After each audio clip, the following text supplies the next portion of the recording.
Hey guys, welcome back to the channel. This is part 1 of our story. If you like this What If story and want to see part 2, let me know in the comments below. Before we start, don't forget to like, subscribe, and share this video with your friends. Also, check the description for more great content and my playlist. This story was posted by 𝐒𝐮𝐦𝐦𝐚𝐫𝐲 on Wattpad. Now let's start. All Might informed Izuku that one couldn't become a hero without a quirk, expressing his regret that it simply wasn't possible. Izuku's eyes widened, and he looked down, feeling the weight of those words. All Might continued, suggesting that if Izuku wanted to help others, he could consider becoming a police officer, firefighter, or even a doctor. He walked toward the door, pausing to emphasize that while those dreams were not bad, he needed to be realistic. Izuku felt tears welling up as he began to cry. Even the number 1 hero didn't believe in him. How could he possibly move forward in a world like this? He glanced at the railing, recalling Bakugo's harsh words, but his thoughts were abruptly interrupted by a villain attack in town. Realizing the urgency, Izuku thought of running but remembered All Might's advice about getting home safely. He made his way down the stairs, his head hung low. The events unfolded similarly to the original story. Izuku still managed to save Bakugo from the slime villain, and All Might arrived just in time to rescue them both. Afterward, Bakugo received praise from the heroes, while Izuku faced reprimand. Later that night, Izuku walked back to his apartment, his head downcast, until he heard a commotion outside the building. Looking up, his heart sank as he witnessed the devastation of his apartment level engulfed in flames. Panic surged through him as he searched for his mother, but he was halted by a firefighter's urgent call. The firefighter informed him that someone was trapped on the 4th floor. The chief, alarmed, assessed the situation and realized it was too late to save anyone. Just then, another firefighter shouted at Izuku to stay back, grabbing his arm to prevent him from rushing into danger. Desperate and in tears, Izuku pleaded to be released, insisting that his mother was inside. He struggled against the firefighter's grip but was knocked unconscious by a passing hero, who caught him before he fell. The chief, recognizing the hero, asked Eraserhead what he was doing there. Eraser explained that they had been on a stakeout for a drag dealer when they spotted the fire and rushed to help, but they had arrived too late. The next morning, Izuku awoke in the hospital, disoriented by his surroundings. The police chief entered with a detective, delivering the heartbreaking news that his mother had perished in the fire. Izuku's world shattered at that moment. He wanted to cry, but no tears came. The chief attempted to continue, but Eraser and Midnight, who had been present during the incident, intervened. Eraser assured the chief that he would take care of the boy, suggesting they give him some space. The chief nodded in understanding and left with the detective. Eraser called for Midnight, but she expressed her longing to stay with Izuku for a while longer. As Eraser exited the room, he placed a burned photograph of 𝐀𝐮𝐭𝐡𝐨𝐫, Izuku's father, and a 5-year-old Izuku on the bedside table. Midnight stood by, observing the broken boy who seemed as fragile as a doll. He remained still, staring blankly at his hands.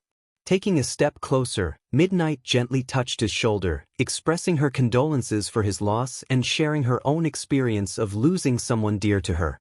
She recounted how, 3 years prior, she had been a popular student, constantly receiving confessions from boys.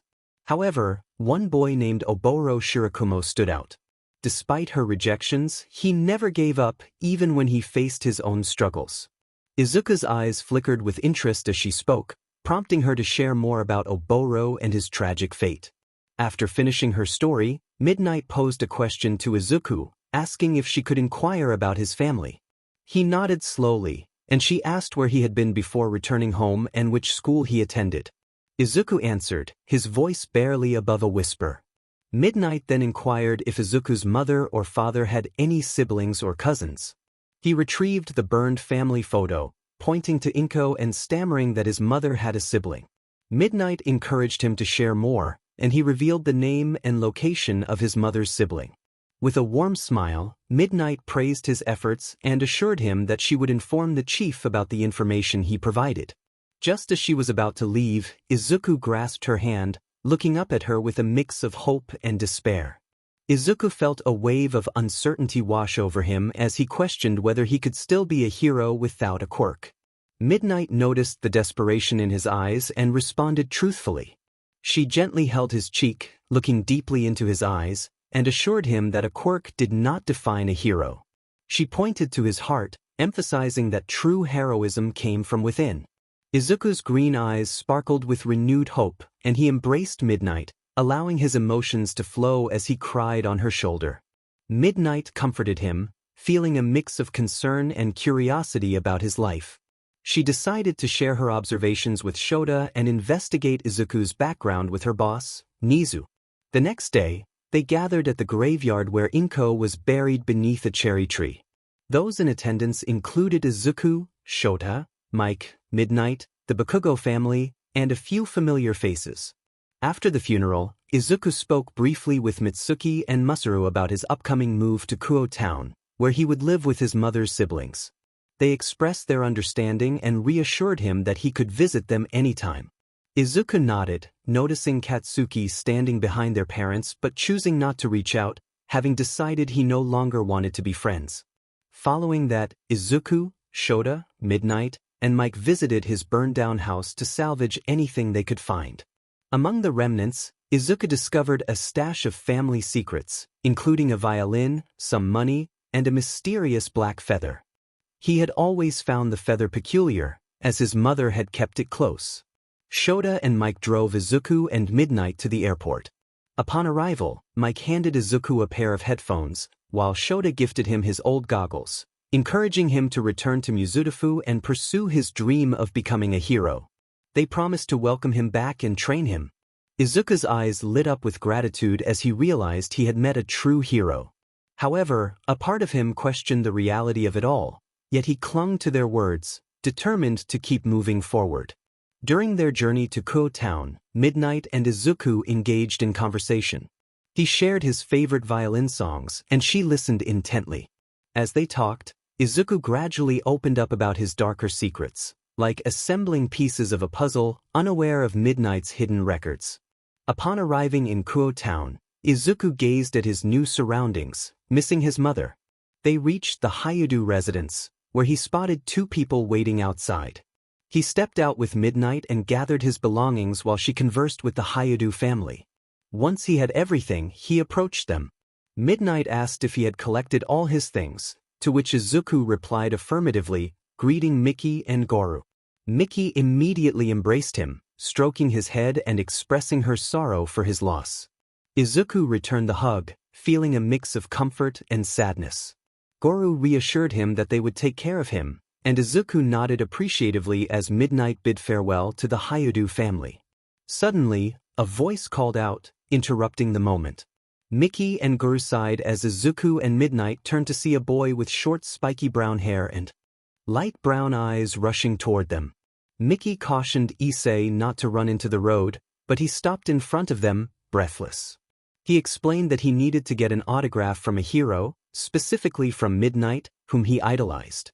Midnight chuckled nervously, while Izuku blinked in surprise at 𝐸𝐸's enthusiasm.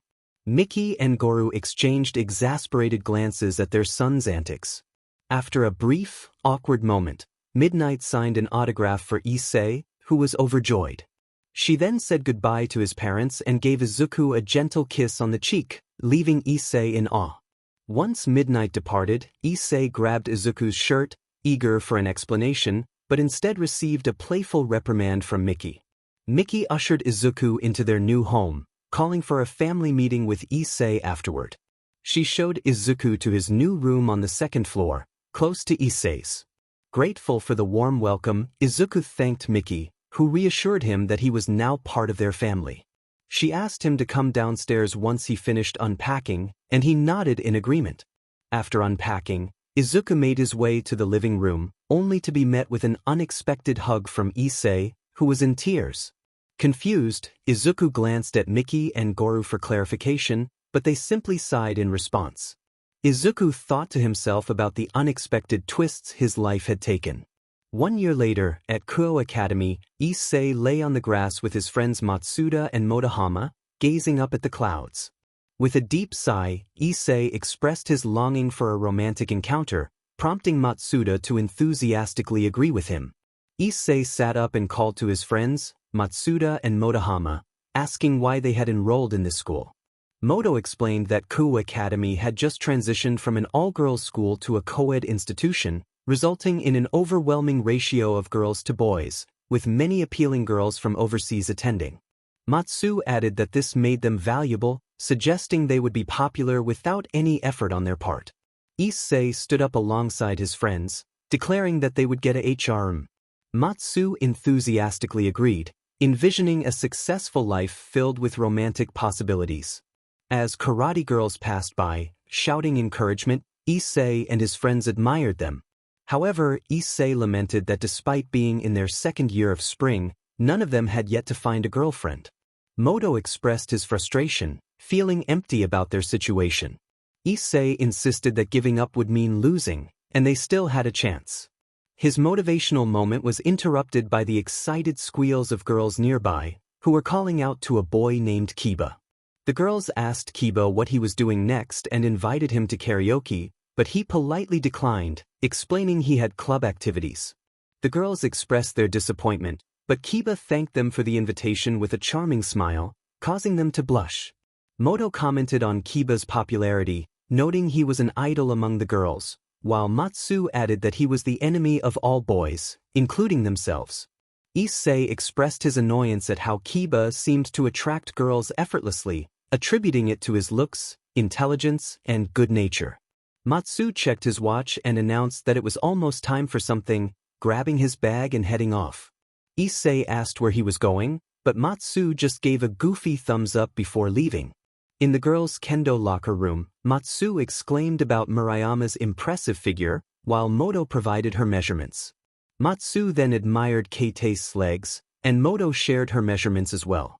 They had discovered a peeping spot during physical education class, and while they were peering through, 𝐻𝐮𝐬 urged them to let him see too, but struggled to get a view. Suddenly, Murayama heard a voice and questioned if someone was outside. 𝗏𝗠𝗱 and 𝗏𝗏 quickly zipped away, leaving 𝐻𝐮𝐬 to fall back in surprise. As he sat on the ground, he felt a dangerous aura and turned to see the girls from the kendo club surrounding him, including Murayama and 𝐀𝐮𝐭𝐡𝐨𝐫. Murayama confronted him, brandishing a bamboo sword, while the other girls accused him of being a pervert and struck him lightly with the sword. Later, 𝐻𝐮𝐬 touched his side where he had been hit, feeling the sting. 𝗏𝗏 commented on his misfortune, but added that at least he had avoided his cousin's wrath. 𝗏𝗠𝗱 lamented the pain of that memory, holding his head. 𝐻𝐮𝐬 expressed his frustration at not being able to see any of the girls, but then noticed a red-haired girl looking at him before she disappeared into a room. 𝗏𝗠𝗱 remarked on the presence of people in the old schoolhouse, while 𝐻𝐮𝐬 admired the red-haired girl.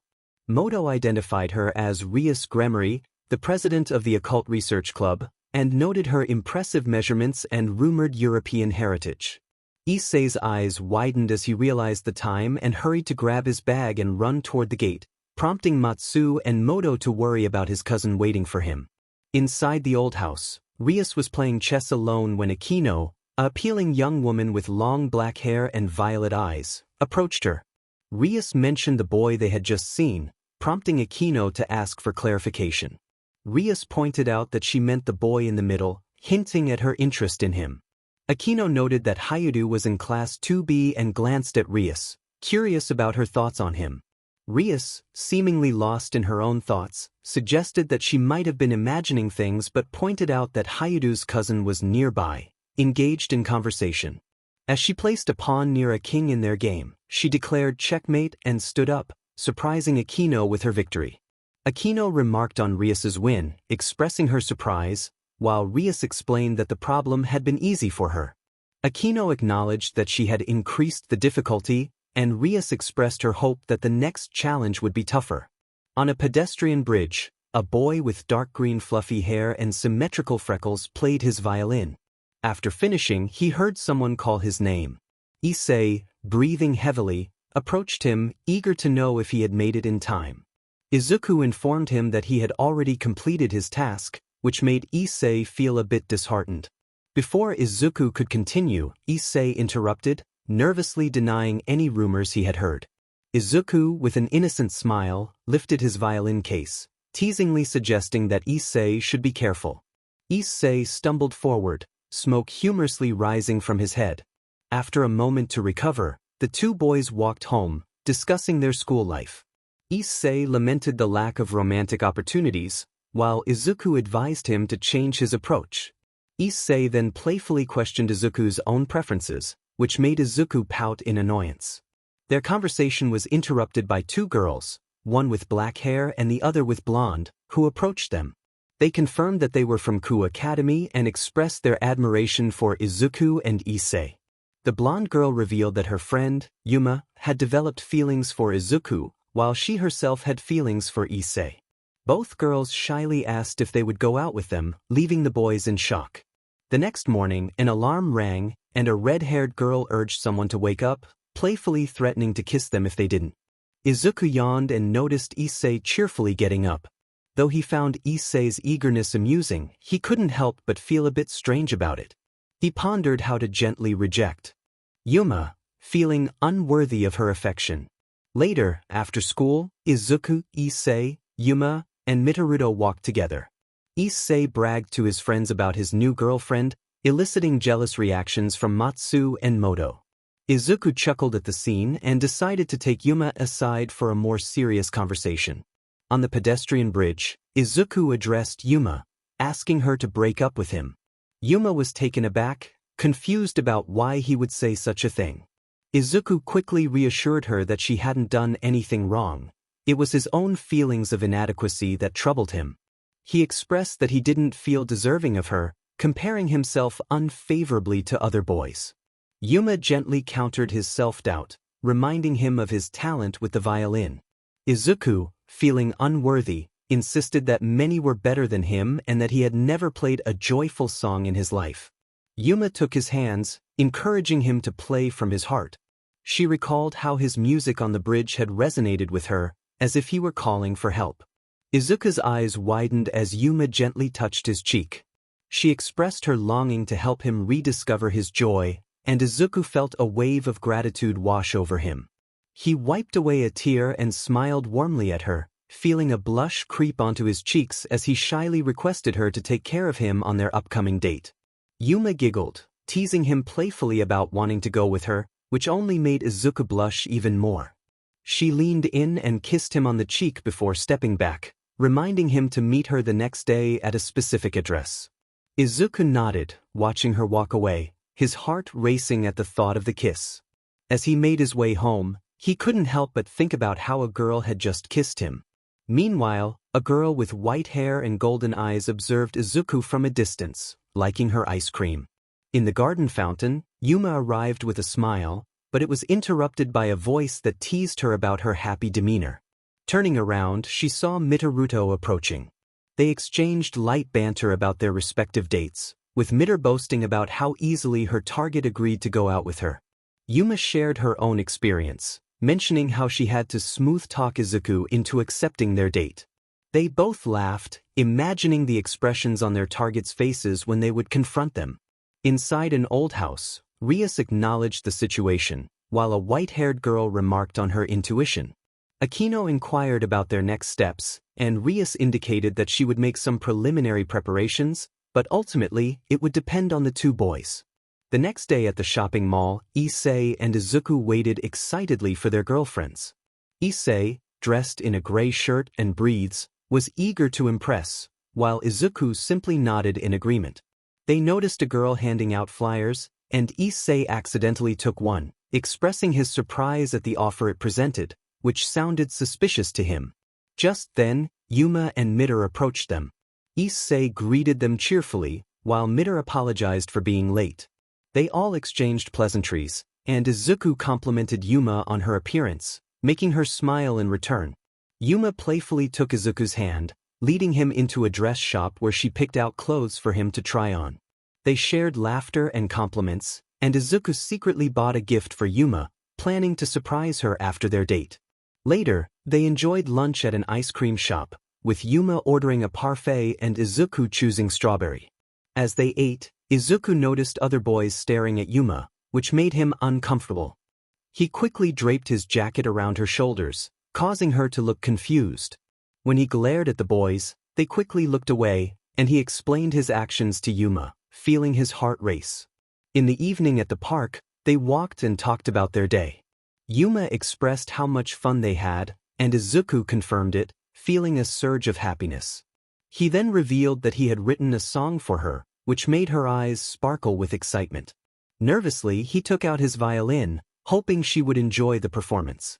As he finished playing, he looked up to find Yuma staring at him, her expression filled with admiration. Izuku felt a mix of uncertainty and hope as he shared his song with Yuma. Just as he began to express himself, Yuma interrupted him with an enthusiastic hug, praising his performance. She stepped back and began to play the violin, her joy infectious. Izuku's smile widened as he set down his violin and pulled out a delicate necklace from his pocket, gently tapping Yuma on the shoulder. When she turned around, her eyes widened in surprise. He explained that he had bought it when they passed a shop, hoping she would like it. Yuma nodded slowly and he offered to put it on her. As he moved closer, he carefully placed the white feather necklace around her neck. Yuma touched the necklace in awe, and Izuku revealed that it was a symbol of their bond, something he had heard was special for couples.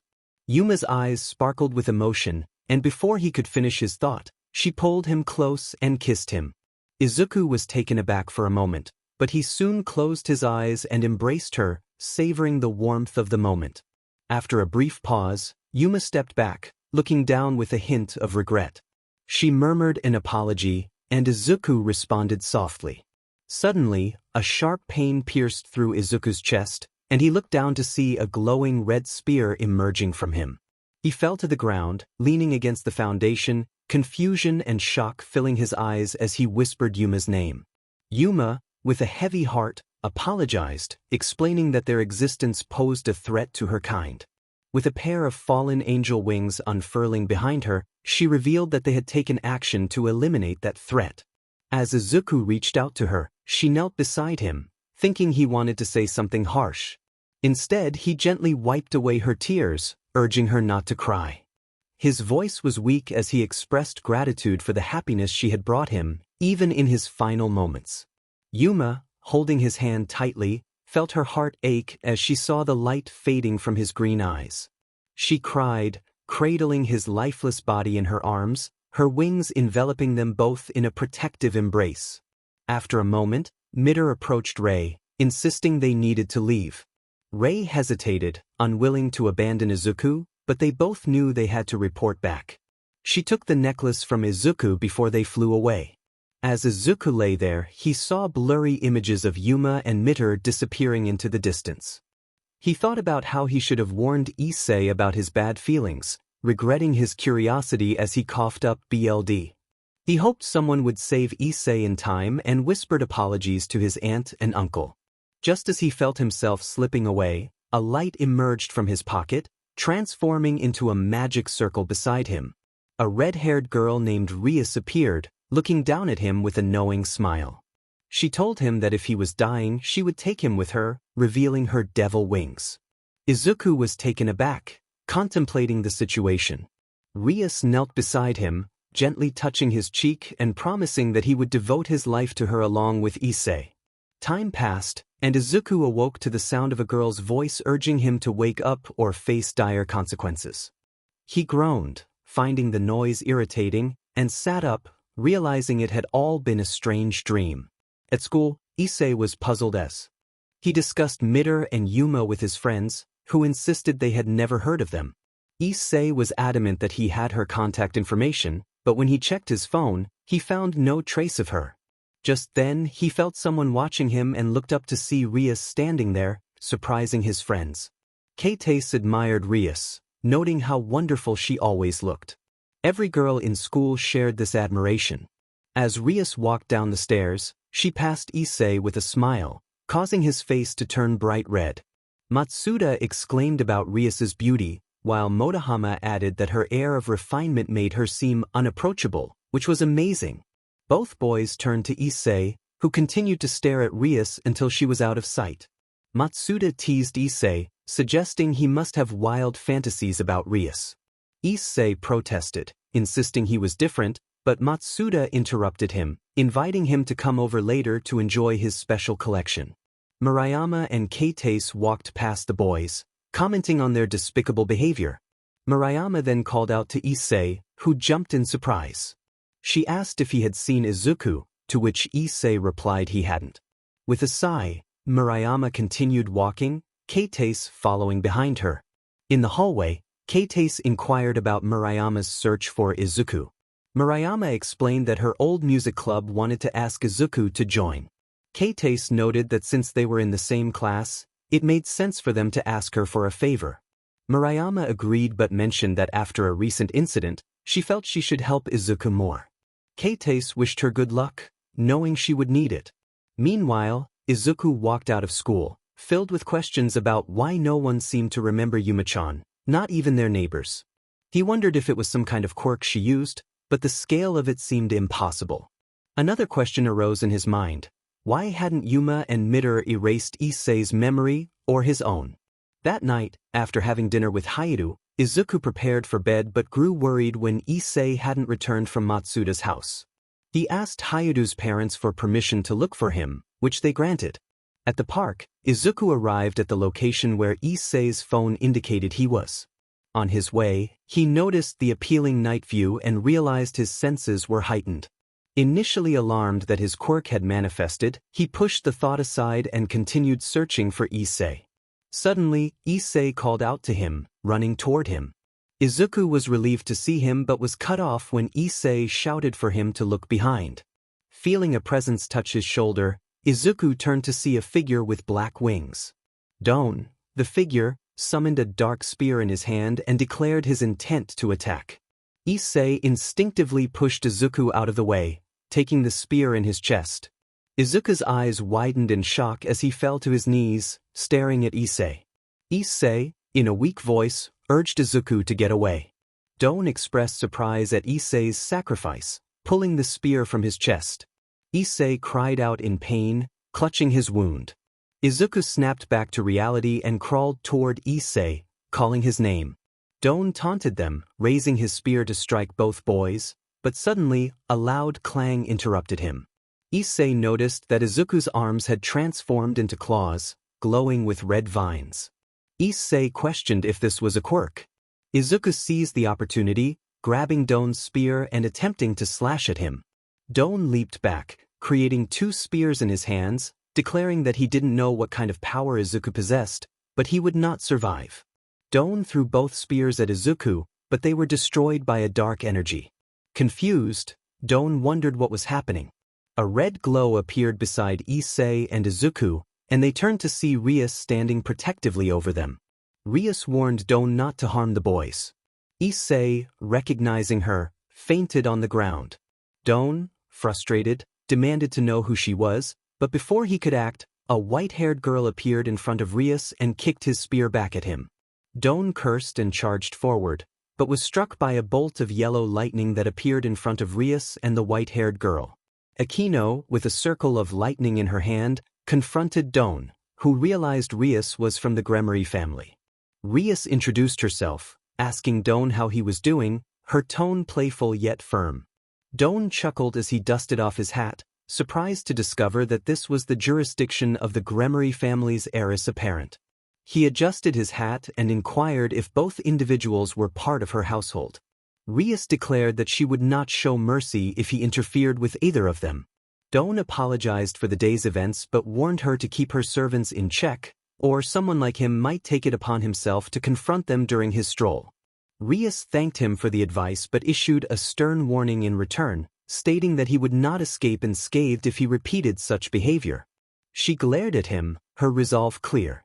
In response, Don echoed her sentiment, but his words were cut short when a glowing red spike appeared beneath him. He narrowly dodged it by leaping into the air and flew away, exclaiming how close that had been. Once Don was gone, Izuku's sacred gear vanished, and he fainted, collapsing to the ground. Rias, Akino, and a girl with white hair approached 𝐬𝐮𝐬 and Izuku, concern etched on their faces. Rias lamented her carelessness, realizing that both boys had encountered a fallen angel. the white-haired girl remarked in a monotone voice that Izuku would not survive at this rate. Ries vowed that she would not allow him to die, kneeling beside 𝐬𝐮𝐸 and contemplating her connection to him. The next day, an alarm rang out, urging 𝐬𝐮𝐸 to wake up. He groggily acknowledged the cheerful voice but silenced the alarm with a hand.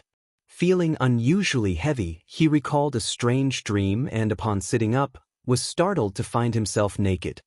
He lifted the blanket only to discover Ries beside him, also without clothing. In shock, 𝐬𝐮𝐸 jumped back, exclaiming Rias's name in surprise. Ries stirred at the commotion, mumbling about the morning as she got up. She yawned and stretched, inadvertently revealing herself to 𝐬𝐮𝐸. 𝐬𝐮𝐸 stammered nervously, pointing at her. Ries greeted him with a simple, "Good morning." 𝐬𝐮𝐸, flustered, stuttered as he tried to comprehend the situation, questioning whether he was still dreaming. Ries chuckled, assuring him that everything he experienced was real. 𝐬𝐮𝐸 averted his gaze, trying to maintain his composure while stealing glances at Ries. She introduced herself as Ries 𝐒𝐮𝐬𝐸, a demon. 𝐬𝐮𝐸 was taken aback, struggling to process this revelation. Ries continued, explaining that she was his 𝐴𝐻𝐻𝗃 and his cousin, introducing herself formally. Before 𝐬𝐮𝐸 could respond, a loud scream echoed from Izuku's room. Ries noted that it seemed Izuku was awake as well. In Izuku's room, he and 𝐀𝐮𝐭𝐡𝐨𝐫 were also in a compromising situation, struggling to communicate as Izuku stuttered, making it difficult for 𝐀𝐮𝐭𝐡𝐨𝐫 to understand him. 𝐀𝐮𝐭𝐡𝐨𝐫 giggled, finding him adorable in his flustered state. Izuku blushed deeply and fainted again. Meanwhile, Miki called out for both boys to wake up, warning them they would be late for school. In 𝐬𝐮𝐸's room, panic ensued, while in Izuku's room he remained unconscious. Miki opened the door to 𝐬𝐮𝐸's room first, finding him with Ries, partially covered by a blanket. Ries greeted her casually. Miki responded nervously, urging them to get ready before closing the door and moving to Izuku's room.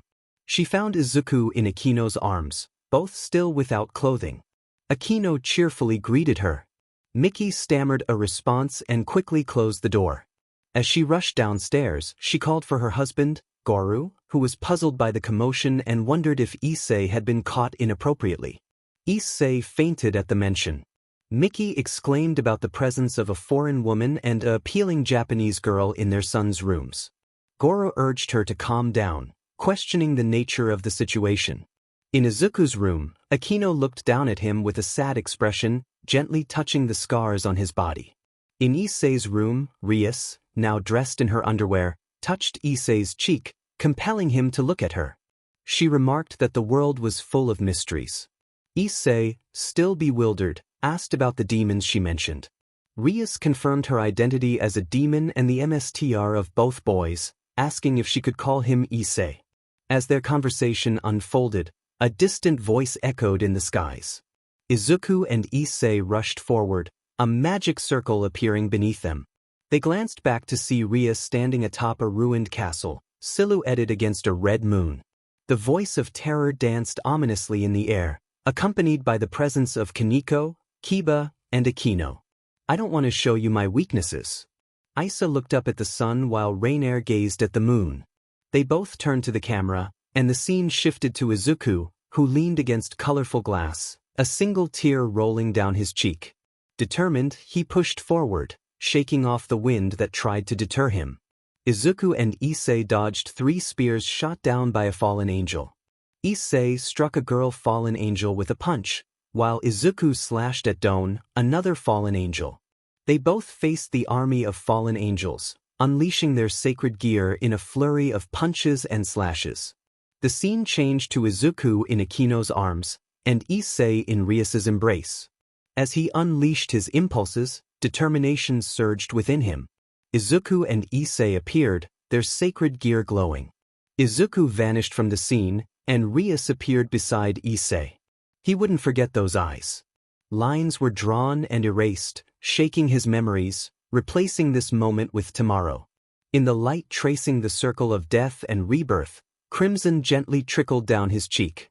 𝐬𝐮𝐸 fell from the sky at noon, while Izuku reached out toward the moon from the ocean.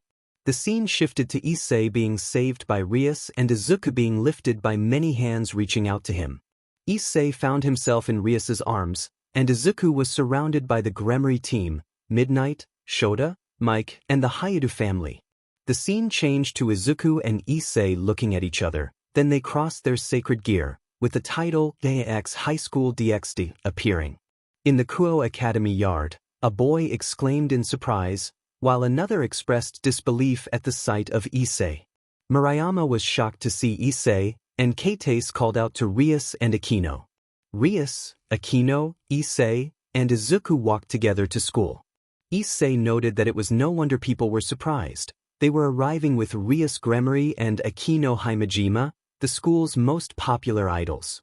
He glanced at Izuku, who was trying to hide his face, and sighed, knowing that Izuku disliked being the center of attention. 𝐬𝐮𝐸 admired Rias and Aquino's beauty, his thoughts wandering. Rias mentioned she would send an errand boy later, stopping in front of the school door with Aquino, 𝐬𝐮𝐸, and Izuku. 𝐬𝐮𝐸 asked about the errand boy, and Rias told them to see her after school before walking away. Aquino playfully tapped Izuku's nose, causing him to blush. 𝐬𝐮𝐸 called out to Rias, but was interrupted when Matsu punched him, snapping Izuku out of his thoughts. Matsu confronted 𝐬𝐮𝐸, accusing him of betraying their group, tears in his eyes. Moto tried to calm Matsu down, placing a hand on his shoulder. Matsu asked what had happened the day before, and 𝐬𝐮𝐸 smirked, teasingly asking if they had ever seen real BRs. This left Matsu and Motohama stunned, while Izuku sighed and walked away, putting on his headphones. With Rias and Aquino, they climbed the stairs. Sona leaned against a pillar and greeted them, asking if 𝐬𝐮𝐸 was the one they had brought into their household. Rias chuckled, explaining that she had acquired a silly and shy little brother. Sona noted it was unusual for Rias to make such impulsive decisions. Aquino asked Sona for a favor, wanting to access records from Izuku Midoriya's old school. Sona agreed but inquired about Aquino's interest in him. Rias also expressed curiosity, and Aquino promised to share her findings later. Sona and Rias exchanged glances and shrugged, with Sona granting Aquino access to the student council website. After school, 𝐬𝐮𝐸 sighed, lamenting that no one had come as promised. Girls squealed as 𝐀𝐮𝐫 entered the room, and 𝐬𝐮𝐸 muttered dismissively, turning away. 𝐀𝐮𝐫 politely asked to come in, and the girls moved aside to let him through, while Kat blushed and admired him. 𝐀𝐮𝐫 approached 𝐬𝐮𝐸, greeting him with a simple, hello. 𝐬𝐮𝐸, not bothering to look up, asked what 𝐀𝐮𝐫 wanted. 𝐀𝐮𝐫 explained that he was there on behalf of Rias 𝐻𝐻𝐻𝐸-senpai. Surprised, 𝐬𝐮𝐸 turned to 𝐀𝐮𝐫, realizing who he was. 𝐀𝐮𝐫 then requested that 𝐬𝐮𝐸 and his cousin follow him, glancing at Izuku, who was lying on the desk, lost in his music. Mura interjected, expressing disbelief that 𝐀𝐮𝐫 would associate with 𝐬𝐮𝐸, whom she referred to as the pervert. The other girls began to whisper and glare at 𝐬𝐮𝐸. Kat warned 𝐀𝐮𝐫 that he would be corrupted by 𝐬𝐮𝐸, declaring she would never accept them as a pair. Mura suggested that 𝐬𝐮𝐸 would look good with Midoriya, prompting more whispers among the girls. 𝐬𝐮𝐸 muttered to himself about their nonsense before tapping Izuku on the shoulder, prompting Izuku to look at him. 𝐬𝐮𝐸 urged him to get moving. Upon arriving at the Occult Research Clubhouse, Izuku, 𝐬𝐮𝐸, and 𝐀𝐮𝐫 entered the room. 𝐬𝐮𝐸 was taken aback, questioning what kind of room it was. Izuku looked around, wondering if this was what a goth room looked like. 𝐬𝐮𝐸's attention was drawn to a girl with white hair, who was enjoying her cake. 𝐀𝐮𝐫 introduced her as Tuju Kaneko, a first-year student. Kaneko acknowledged Izuku and 𝐬𝐮𝐸 with a nod. 𝐬𝐮𝐸 nervously greeted Kaneko, while Izuku stared at her, lost in thought. 𝐬𝐮𝐸 nudged Izuku, bringing him back to reality. Izuku apologized and greeted Kaneko, who returned to her cake. 𝐬𝐮𝐸 noticed something was off with Izuku, who admitted he was just lost in thought.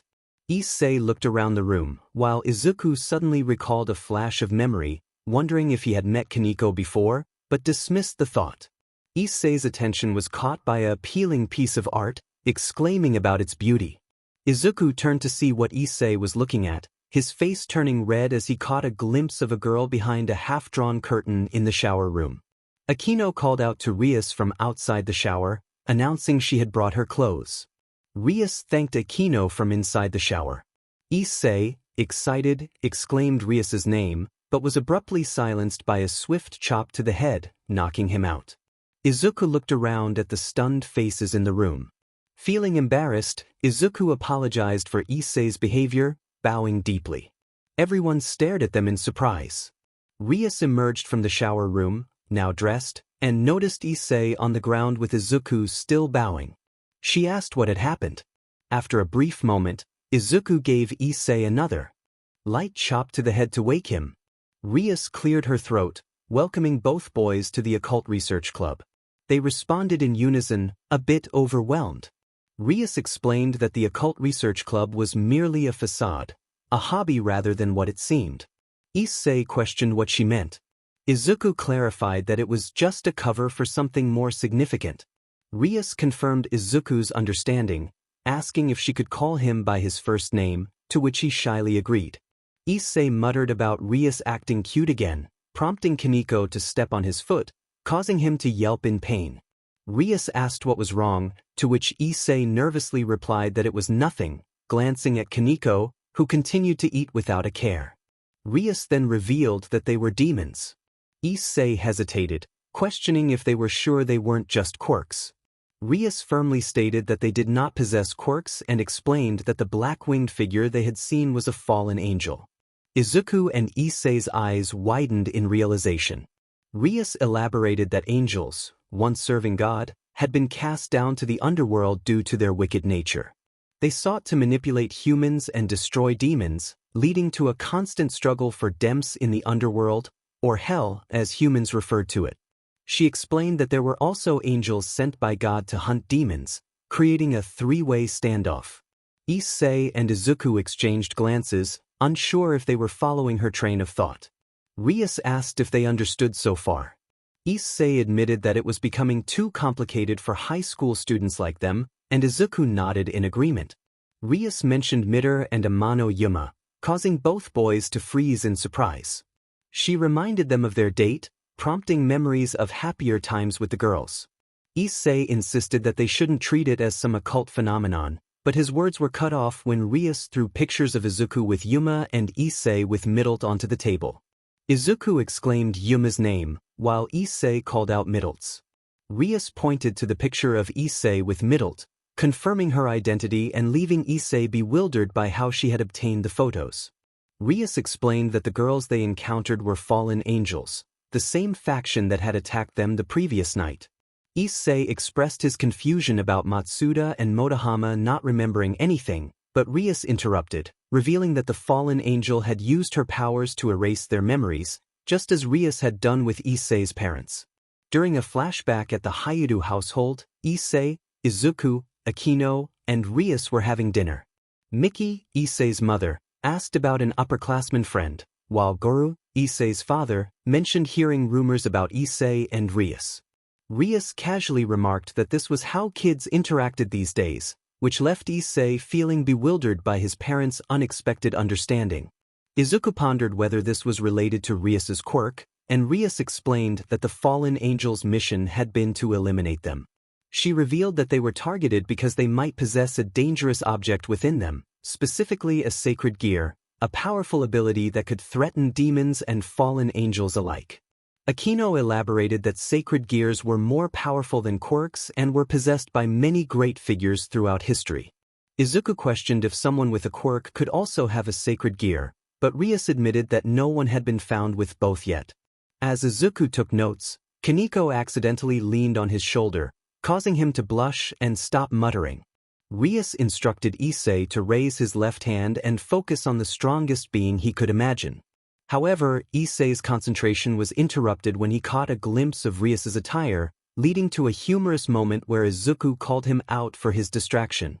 Rias reminded them of the reality that they had been reborn as demons, showing her devil wings as proof. She explained that they had summoned her moments before their deaths, which had saved them. 𝐒𝐮𝐴Y recalled that moment, realizing he had been asking for help. In a nighttime scene, Izuku noted how he could see better in the dark while riding a bike, reflecting on the literal existence of demons and servants. Back in the occult club, wings sprouted from everyone around them, confirming their new identities as demons. 𝐬𝐼s welcomed them into her family, and both boys were astonished to realize they had truly become demons. 𝐬𝐼s further explained that demons gain power by forming contracts with humans and that modern summoning no longer required drawing magic circles manually, as they simply distributed them to potential contractors. 𝐒𝐮𝐸 picked up a flyer from the desk alongside Izuku. 𝐬𝐼s explained that they usually had a familiar do the work, but as a servant demon, 𝐒𝐮𝐸 needed to learn the basics. Izuku was about to ask what a familiar was, but 𝐬𝐼s moved closer to 𝐒𝐮𝐸 and whispered that if he worked hard, he might get a servant of his own someday. 𝐒𝐮𝐸 smiled, excited by the thought of having a servant. He stood up and looked at 𝐬𝐼s, asking if they would obey him if they were his servants. 𝐬𝐼s confirmed that they would. 𝐒𝐮𝐸 then asked if he could do whatever he wanted with them, which made Izuku's eyes twitch as he picked up a nearby object and stood behind 𝐒𝐮𝐸, ready to intervene. 𝐬𝐼s assured 𝐒𝐮𝐸 that he could. 𝐒𝐮𝐸, with a hint of mischief, suggested something inappropriate, but he suddenly fell to the floor, smoke rising from his head. Izuku ordered him to control himself. In Night City, 𝐒𝐮𝐸 rode his bike at high speed, contemplating that if he couldn't become human again, he would instead become the HRM king. He joyfully shouted as he free fell from a high road after a sudden boost. After completing their DLVRY, 𝐒𝐮𝐸 and Izuku entered the occult club. 𝐬𝐼s greeted them and mentioned that she had one more task for them. 𝐀𝐮𝐭𝐡𝐨𝐫 had received 2 summoning requests, and she would let 𝐒𝐮𝐸 and Izuku handle one of them. 𝐀𝐮𝐭 thanked them with a bow, while 𝐾𝐮𝐵 waved goodbye, trusting them with the task. 𝐒𝐮𝐸 expressed gratitude in return, bowing back, while Izuku sighed, knowing that 𝐒𝐮𝐸 might get into trouble if the client was a lady. Akino stood in the middle of the room as 2 magic circles appeared beside her, surprising 𝐒𝐮𝐸 and Izuku and piquing their curiosity about magic and sacred gear. 𝐬𝐼s explained that the magic circle was used for teleportation and instructed them to give her their left hands. Both boys complied, surprised when 𝐬𝐼s placed her symbol on their hands. She explained that it was a carved seal, proof that they belonged to the 𝐀𝐮𝐿 household, and reminded them to follow her instructions when with the client. She asked if they understood, and they both affirmed that they did. 𝐬𝐼s expressed her satisfaction and sent them off. 𝐒𝐮𝐸 cheerfully responded and approached the magic circle, while Izuku sighed and went to the other one. 𝐒𝐮𝐸 declared that he was getting one step closer to his dream. Both entered the magic circles, which began to shine, but as Izuku disappeared, 𝐒𝐮𝐸 remained behind. Confused, 𝐒𝐮𝐸 looked around, realizing he was the only one left. He knelt down and yelled in frustration. Meanwhile, Izuku appeared in a pink-lit room, facing a woman slightly older than him named Mika. Mika inquired if he was a new devil, to which Izuku blushed and stuttered that he would grant her wish since 𝐾𝐮𝐵 was busy. Mika approached him, causing Izuku to back away until he hit the wall. She trapped him there, leaning in close, making him blush even more. She asked if he was sure he could handle her request, and he nervously affirmed that he could. After a moment, Izuku found himself in an apron, standing in the kitchen while Mika sat at the table, waiting. He asked if cooking was her request, and she confirmed that she had requested 𝐾𝐮𝐵 to cook for her while she rested, but now she would taste his cooking. Izuku nervously agreed and began to prepare the meal. Mika teased him about expecting something naughty, causing him to blush and deny it. After a while, Izuku placed a cup of noodles in front of Mika, who looked at the food and then at him, who was in a SBMSSV pose. She sighed, pointing out that he should have admitted he couldn't cook. Izuku apologized, explaining that he didn't want to refuse her request, but Mika interrupted, noting that she should have asked what he could do first. He sheepishly admitted that he could play the violin and also clean for her. Mika thought for a moment and grinned, deciding to ask him 2 things and forgive him for the cooking mishap. Izuku felt a mix of nervousness and excitement as he thought about his cooking skills. He realized he should have mentioned that he wasn't great in the kitchen. Mika stood up and walked into her room while Izuku waited on the sofa, feeling a bit anxious about what might happen next. He wondered what the worst dish she could make would be. After a moment, Izuku stood up, regretting his decision to wait. Mika returned, playfully commenting on how cute he looked in the dress he was wearing. He responded shyly, feeling flustered. Mika then asked him to play something for her while she prepared food. As Izuku began to respond, she playfully placed a finger on his lips, teasing him to say the words she had taught him. With a sigh, he complied, striking a cute pose that made her smile. Mika praised him, rubbing his chin affectionately, which caused him to instinctively let out a soft meow. Both of them froze for a moment, and Izuku quickly hid his blushing face, while Mika hurried to the kitchen, flustered but excited about how adorable he had been. After a brief moment of silence, Izuku relaxed and decided to explore Mika's violin case. He was captivated by the beauty of the blue glass violin inside. As he touched it, he felt the well-maintained strings and instantly knew which song he wanted to play. As he began to play, Mika paused her cooking to listen. The music flowed from him, filled with emotion, and it was breathtaking. When he finished, Mika clapped enthusiastically, showering him with questions, and they enjoyed a wonderful time together. Later, in the occult club, Izuku returned with a magic circle and 2 large ice cream boxes. He noticed everyone looking at 𝐬𝐮𝐸, who was holding his sacred gear. 𝐻𝐻𝐿 welcomed him back, noticing the ice cream and commenting on his successful contract.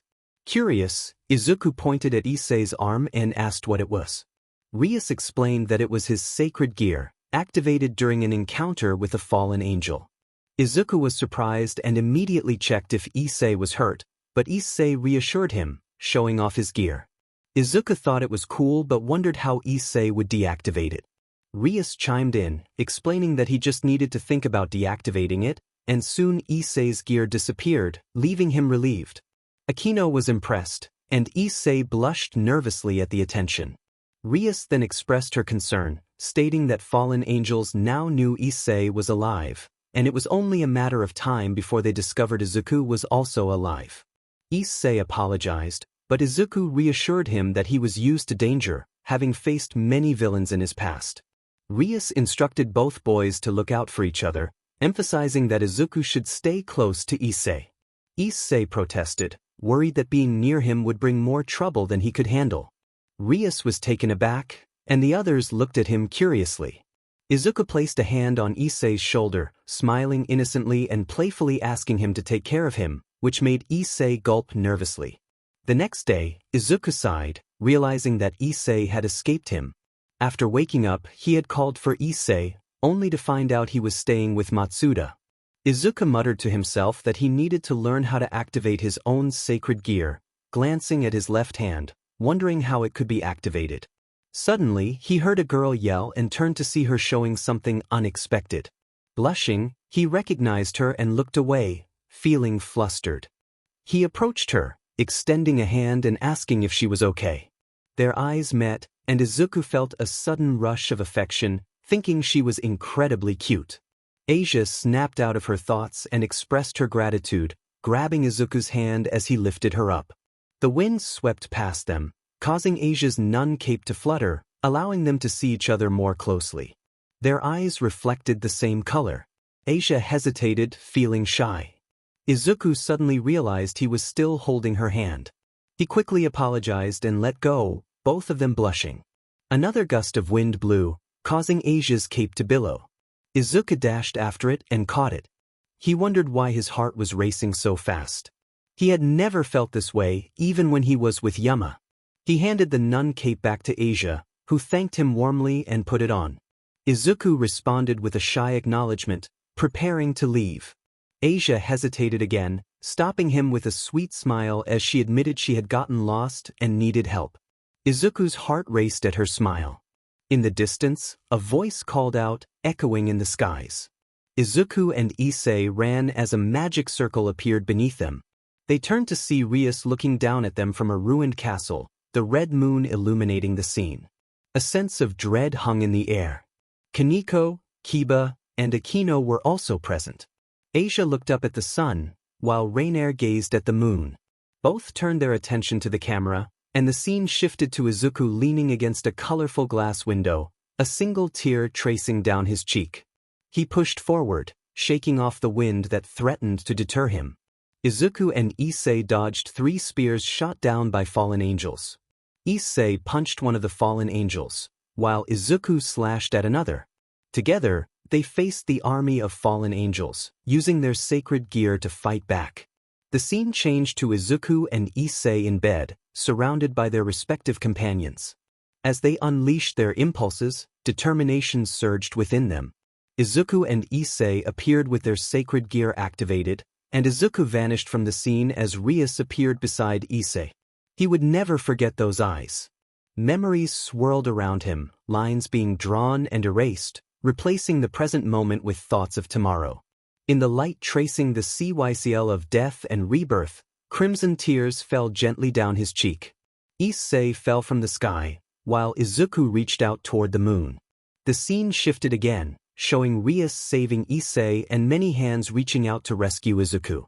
Issei found himself in Rias's arms, while Izuku was surrounded by his friends, including the Gremory team, Midnight, Shota, Mike, and the Hyudu family.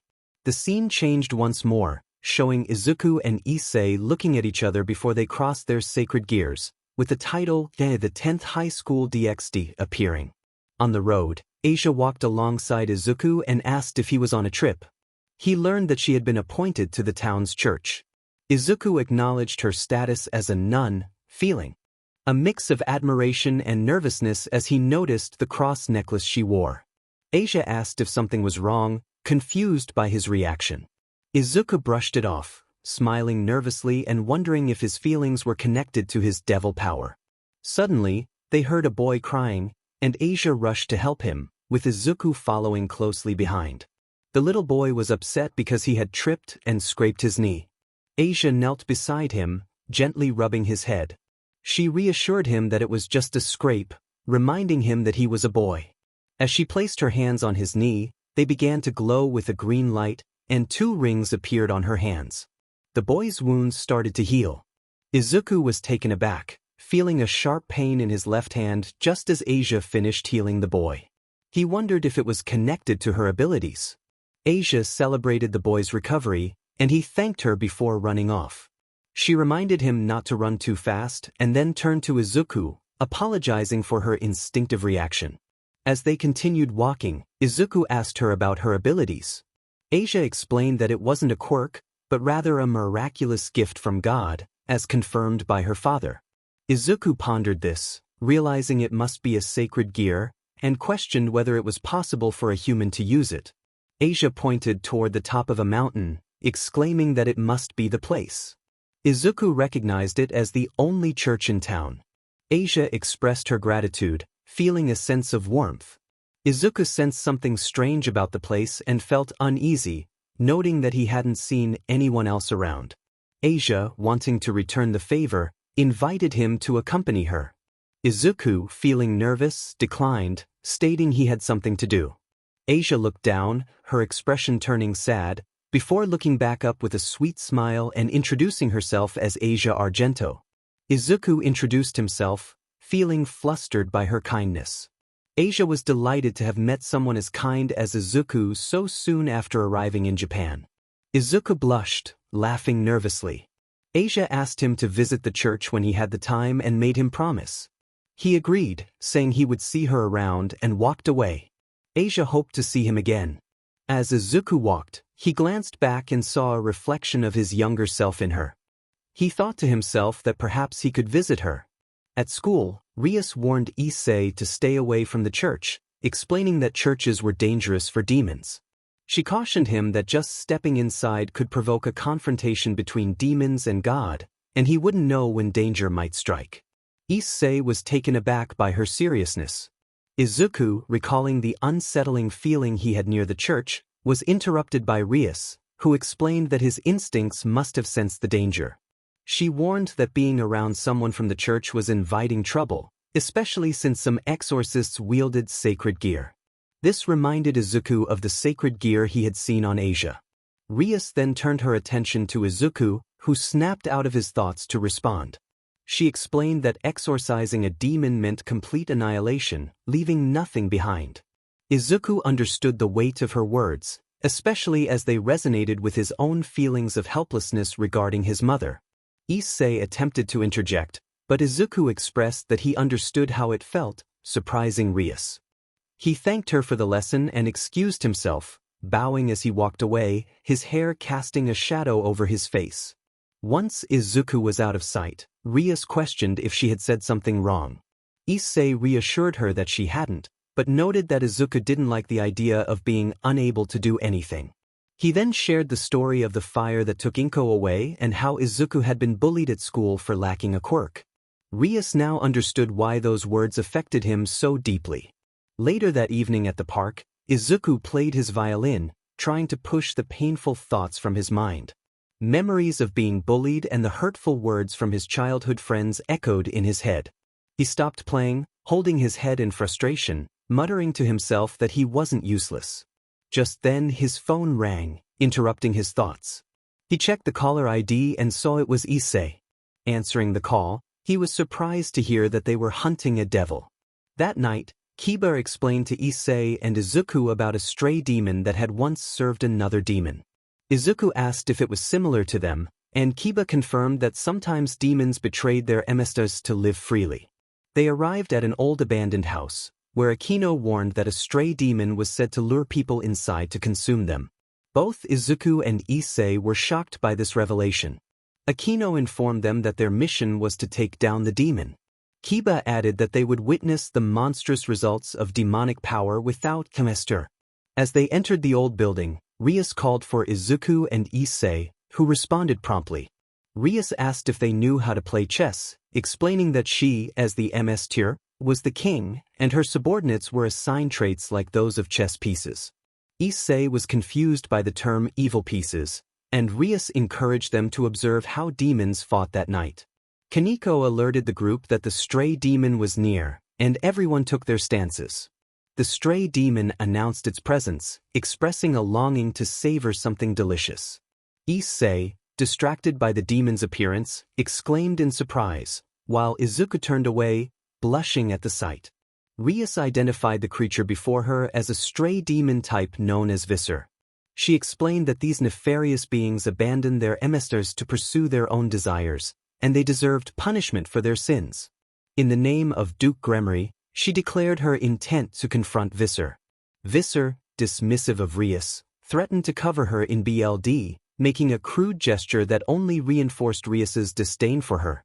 𝐻𝐼𝐻 retorted, noting that such a line was typical of someone weak. 𝐻𝐶, trying to mask his shock, noted that 𝗧𝗏 seemed more like an 𝐻𝐵 than a true threat.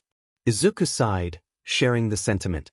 𝗧𝗏 lifted her leg, revealing it to be a grotesque hand with sharp nails, causing 𝐻𝐶's jaw to drop in surprise, mirrored by Izuku's astonished expression. 𝐀𝐵 reminded them that stray demons become hideous monsters, both in body and spirit.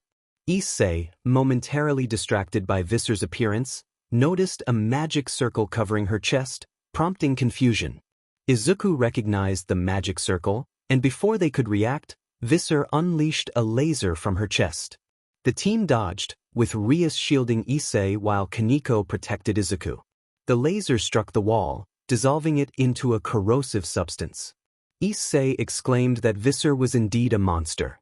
𝐻𝐼𝐻 warned them to stay vigilant and called out to 𝐀𝐵, who suddenly vanished from sight.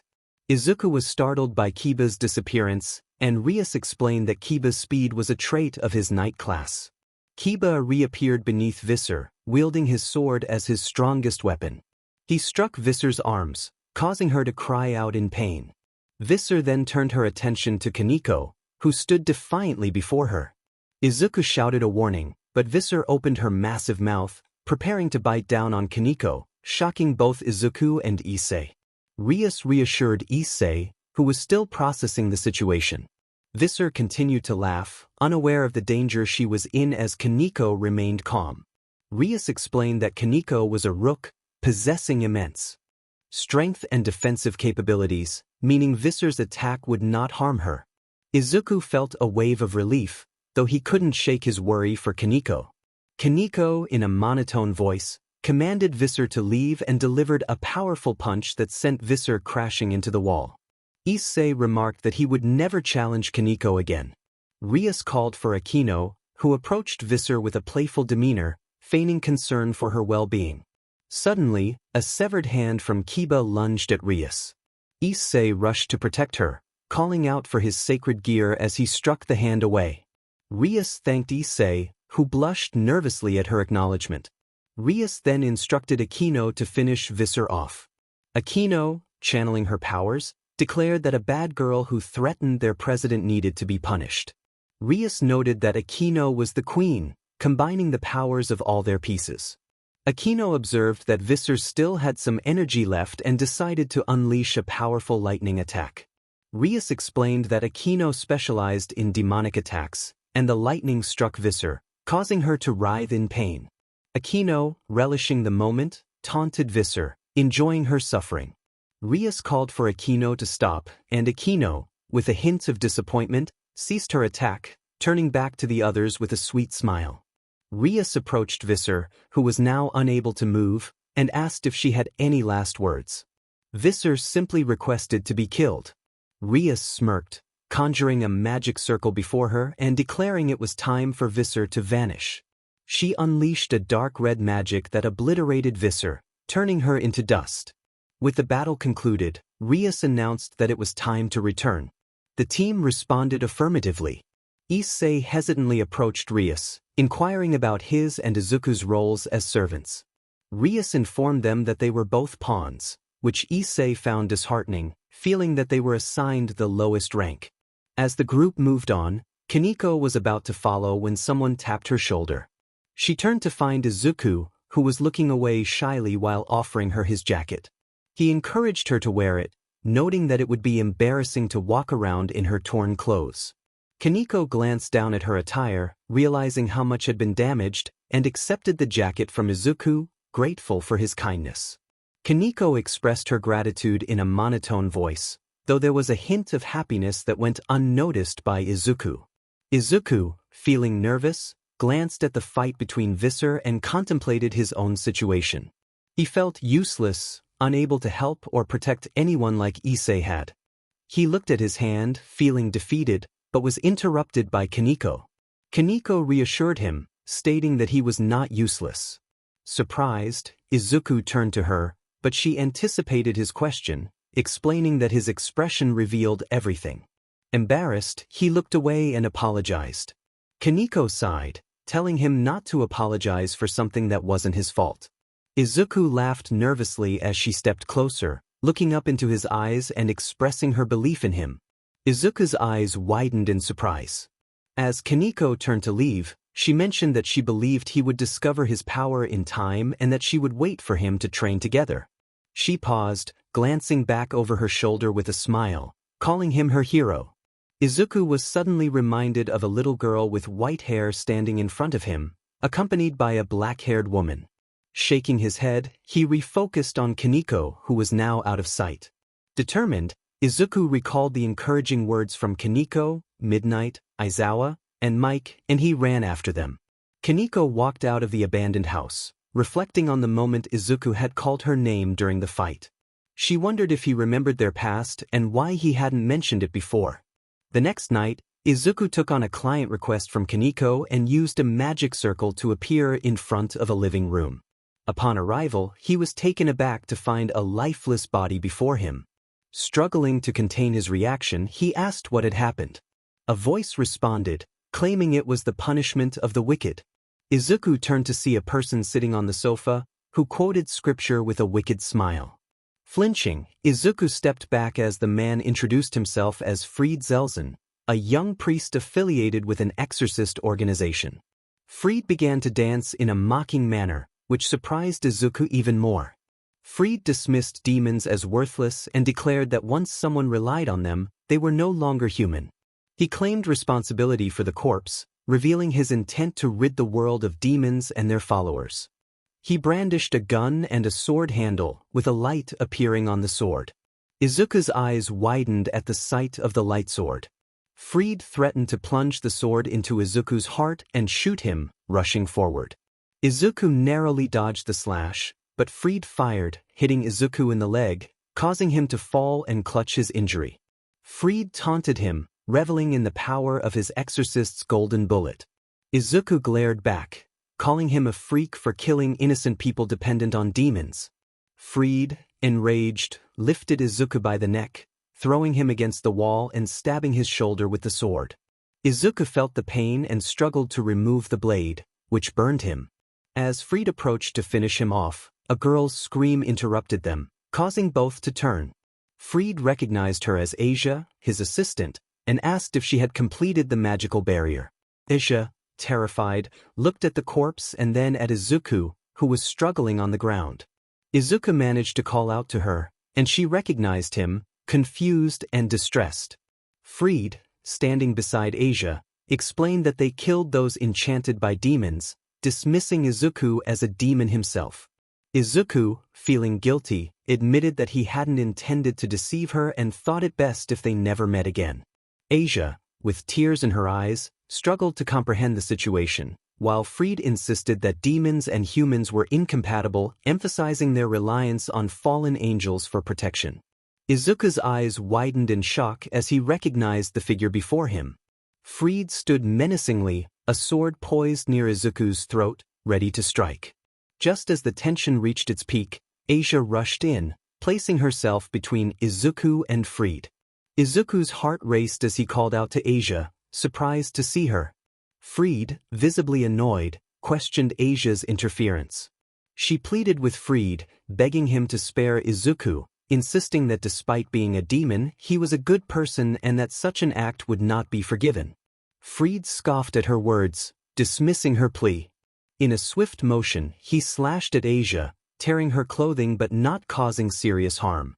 𝐻𝐿 gasped in shock, covering herself as Izuku cried out in fear, attempting to rise but collapsing back down due to the pain in his leg. Fried approached 𝐻𝐿, his intentions clear as he threatened her. Izuku, filled with anger and desperation, shouted for Fried to let her go. Fried, however, seemed unfazed, intent on punishing 𝐻𝐿 for her defiance.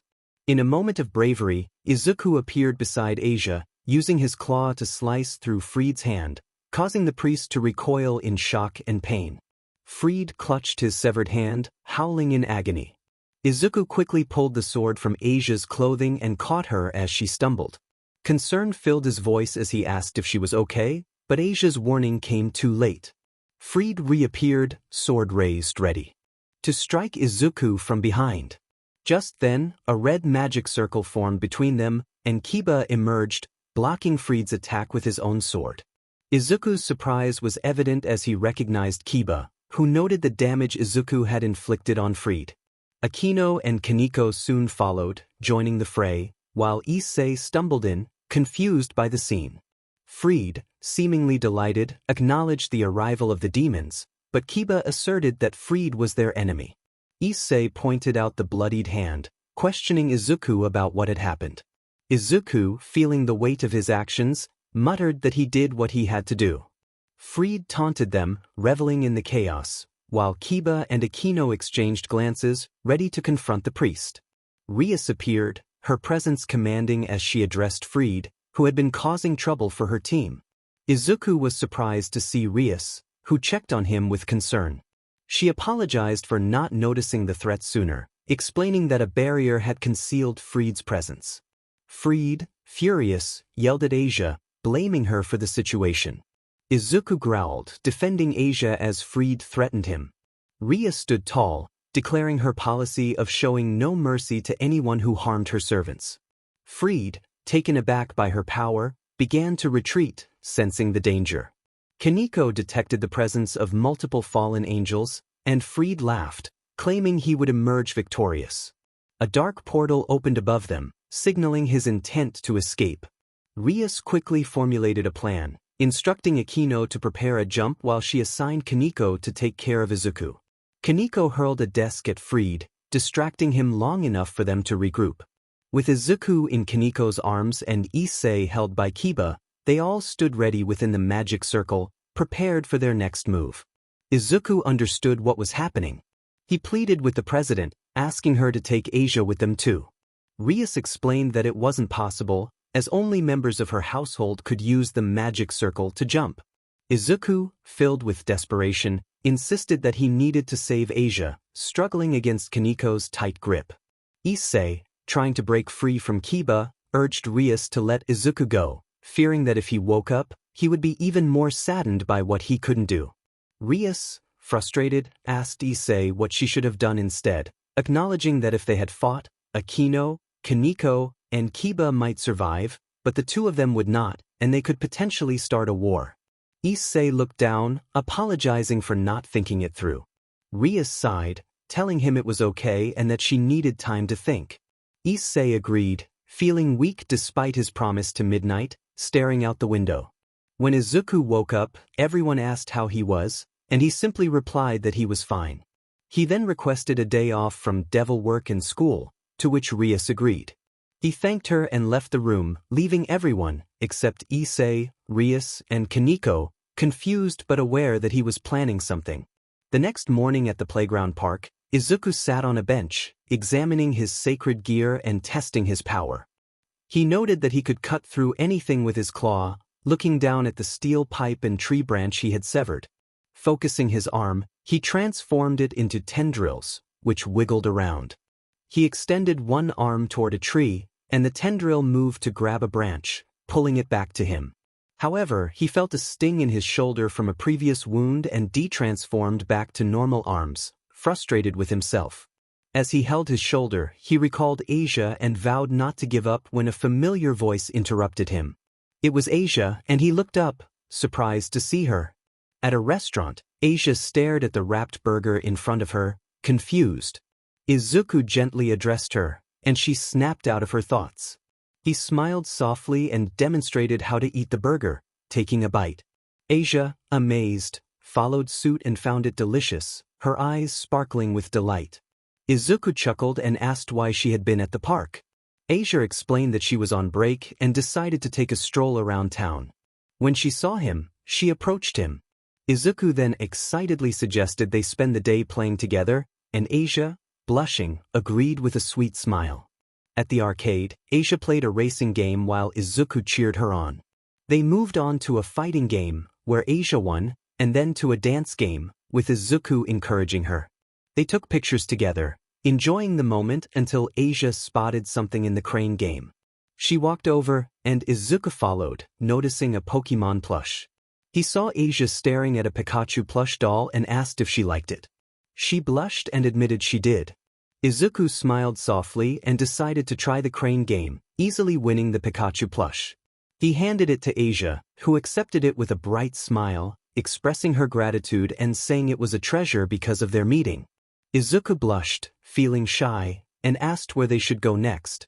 Outside, near a drink machine, Izuku bought a drink. 𝐮𝐻𝐬𝐬 exclaimed that she had never had so much fun in her life. Izuku chuckled, teasing her for exaggerating, but then felt a sting in his shoulder again. Concerned, 𝐮𝐻𝐬𝐬 moved closer to inspect his shoulder, and Izuku blushed at her proximity, calling her name. She asked if it was the wound from before, showing her worry for him. Izuku felt nervous but managed to respond affirmatively.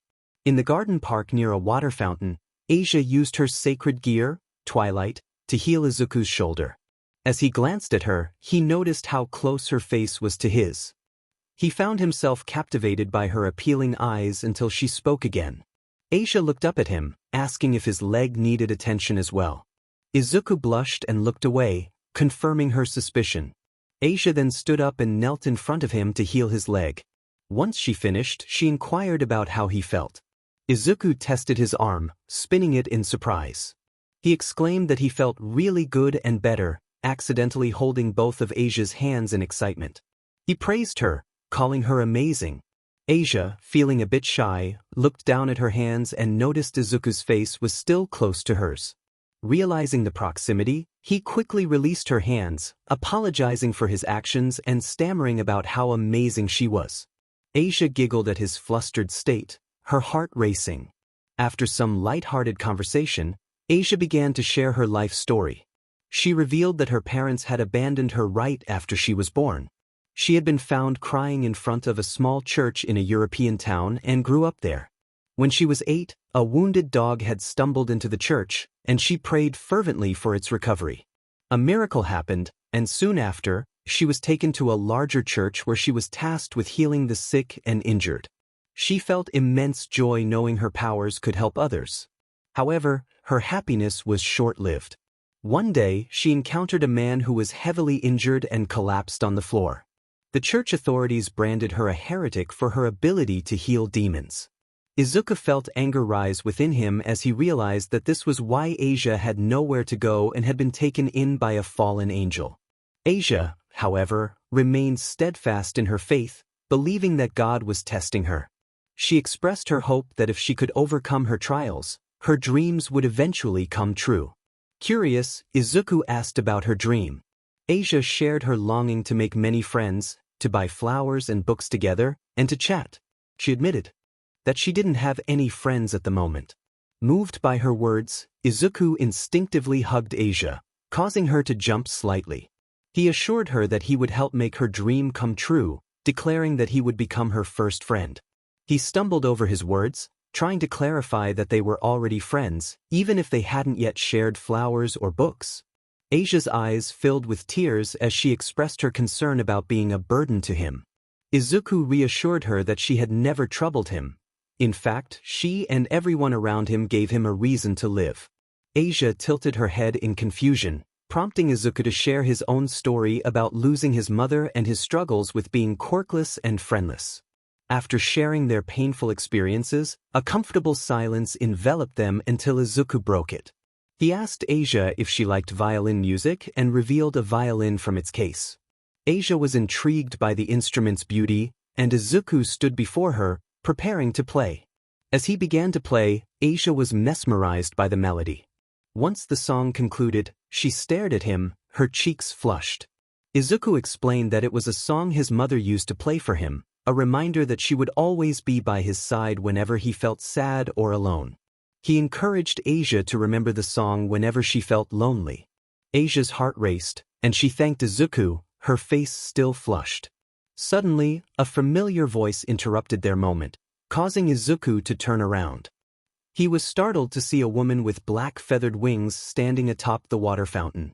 𝐻𝐿 called out to Lady Reborn, who acknowledged the transformation with a mix of happiness and sadness.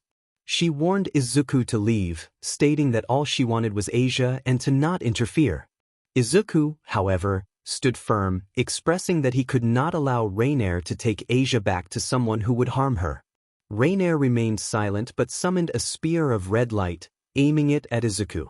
Instead of preparing for a fight, Izuku walked toward Reborn, surprising both her and 𝐻𝐿. 𝐻𝐿, filled with concern, urged him to stop, fearing he would get hurt. Izuku continued his approach, and Reborn, increasingly agitated, commanded him to halt, pointing the spear closer to his neck. He paused but reached out to touch her cheek, acknowledging her tears and calling her a crybaby. In a moment of vulnerability, Reborn let the spear dissipate into mist and took Izuku's hand, tears streaming down her face. She called him foolish, her eyes closed in frustration. Just as Izuku was about to embrace Reborn, a sudden stab pierced through him, causing shock. Both Reborn and 𝐻𝐿 cried out his name in alarm. Down, a figure from the shadows, revealed himself, throwing another spear at Izuku, which was deflected by Reborn's weapon. Doan taunted them, revealing his true colors and demanding 𝐻𝐿 in exchange for mercy. He grabbed Reborn by the throat, distancing himself from Izuku and 𝐻𝐿, who was trying to heal him. Doan threatened that if 𝐻𝐿 did not comply, there would be dire consequences. Reborn's screams intensified, igniting Izuku's anger as he activated his gear. He ordered Doan to let her go, but Doan laughed dismissively, threatening 𝐻𝐿 if she did not cooperate. In a desperate attempt, Izuku rushed toward them but was knocked away, witnessing Doan's magic circle enveloping 𝐻𝐿 and Reborn. In a moment of despair, Izuku fell to the ground, feeling powerless. He clenched his fists in frustration, vowing that he could not fail them again. As his rage surged, a red aura enveloped him, but it faded when he spotted a Pikachu plush and a photo of him with 𝐻𝐿 on the ground. He clutched them tightly, drawing strength from the memories. Determined, he stood up, placing the photo in his violin case and running back to the occult research club, holding the plush close. At the occult club, Kaneko was startled by a loud slap as Rias reprimanded Izuku. 𝐒𝐮𝐿 tried to mediate, but Rias was firm, insisting that Izuku forget about 𝐻𝐿 and accept his place in the ― family. Izuku, filled with anger, refused to abandon his friend. Rias, crossing her arms, acknowledged his kindness but reiterated that he could not help her, questioning if he intended to cause trouble for the devils. In response, Izuku demanded to be released from her peerage, asserting that it would be simple to remove him if he was merely a pawn. Rias stood her ground, unable to comply with his request. Rias declared that it was enough. Izuku glared at her, and she returned the gaze with equal intensity. He expressed his need to save them, looking down as he spoke about the point of his existence if he failed. The silence stretched for 2 minutes until the door suddenly opened, drawing everyone's attention. Akino entered the room and approached Rias. She whispered something in Rias's ear, causing Rias's eyes to widen. After a brief moment, she nodded and turned to her other 4 servants as she walked toward the exit with her queen. Rias informed them that something had come up and that she and Akino needed to leave for a moment. She then focused on Izuku, capturing his attention. She reminded him that even if he was promoted, no single devil could take on a fallen angel or any formidable enemy alone. Before Izuku could respond, Rias and Akino teleported away in a flash of magic. After a brief pause, Izuku's expression shifted to one of determination as he made his way toward the exit. 𝐀𝐮𝐭𝐡𝐨𝐫 asked if he was leaving, and Izuku confirmed that he was, maintaining his serious demeanor. He warned 𝐀𝐮𝐭𝐡𝐨𝐫 that if he intended to stop him, he would not back down. 𝐀𝐮𝐭𝐡𝐨𝐫 cautioned him that he might get killed, to which Izuku replied that he felt like a dead man walking after losing everything. He looked at his hand, asserting that he now had the power and opportunity to prove himself to those who doubted him. 𝐒𝐮𝐴 called out to Izuku, who was about to leave, but 𝐀𝐮𝐭𝐴 interrupted. He remarked that Izuku's bravery might also be seen as foolish. Izuku stopped and glared at 𝐀𝐮𝐵, ready to retort, but was interrupted by the sound of a sword being drawn. Both Izuku and 𝐒𝐮𝐴 widened their eyes as 𝐀𝐮𝐵 revealed a sword at his side and announced his intention to join Izuku. Izuku was surprised by this sudden declaration. 𝐀𝐮𝐵 explained that Rias had hinted at the need for support to reach the church, where Izuku would be promoted. 𝐒𝐮𝐴 expressed confusion, and 𝐀𝐮𝐵 clarified that Rias had also indicated Izuku wouldn't make it there alone. He assured Izuku that they would back him up and would not let him go in alone. Izuku then turned to Kaneko, asking if she would join them as well. Kaneko flinched slightly but remained unnoticed by the others.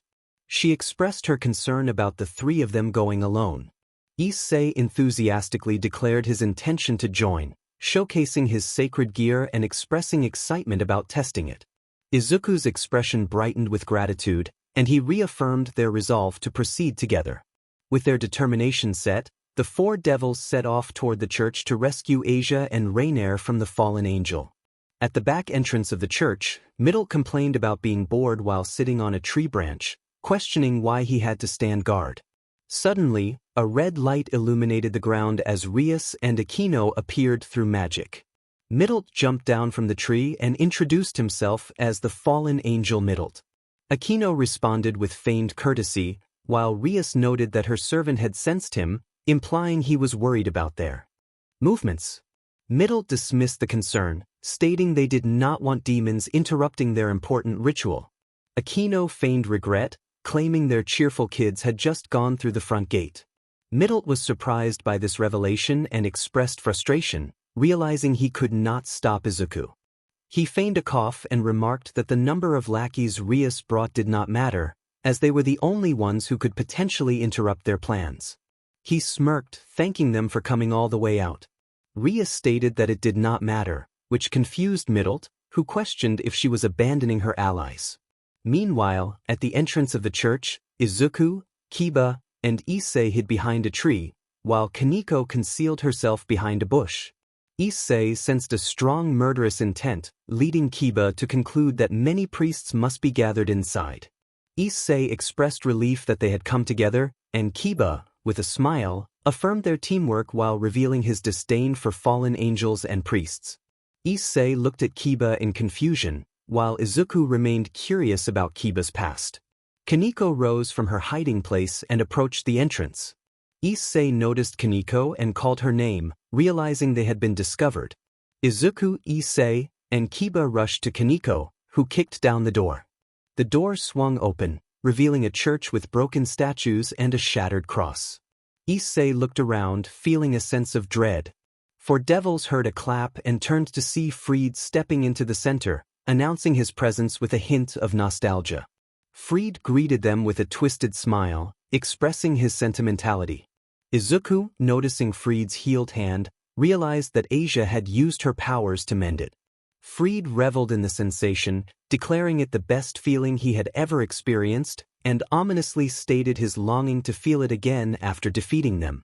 He pulled out a gun and a sword. Izuku demanded to know 𝐻𝐮𝐬's whereabouts. Fried taunted them, mentioning that 𝐻𝐮𝐬 was at the underground ritual site and gestured behind him. Before he could finish, 𝐀𝐮𝐭𝐡𝐨𝐫 appeared beside him and kicked him in the face, sending him away from the entrance. She then kicked the box blocking the way, clearing the path to the underground. 𝐀𝐮𝐭𝐡𝐨𝐫 instructed Izuku to go in first.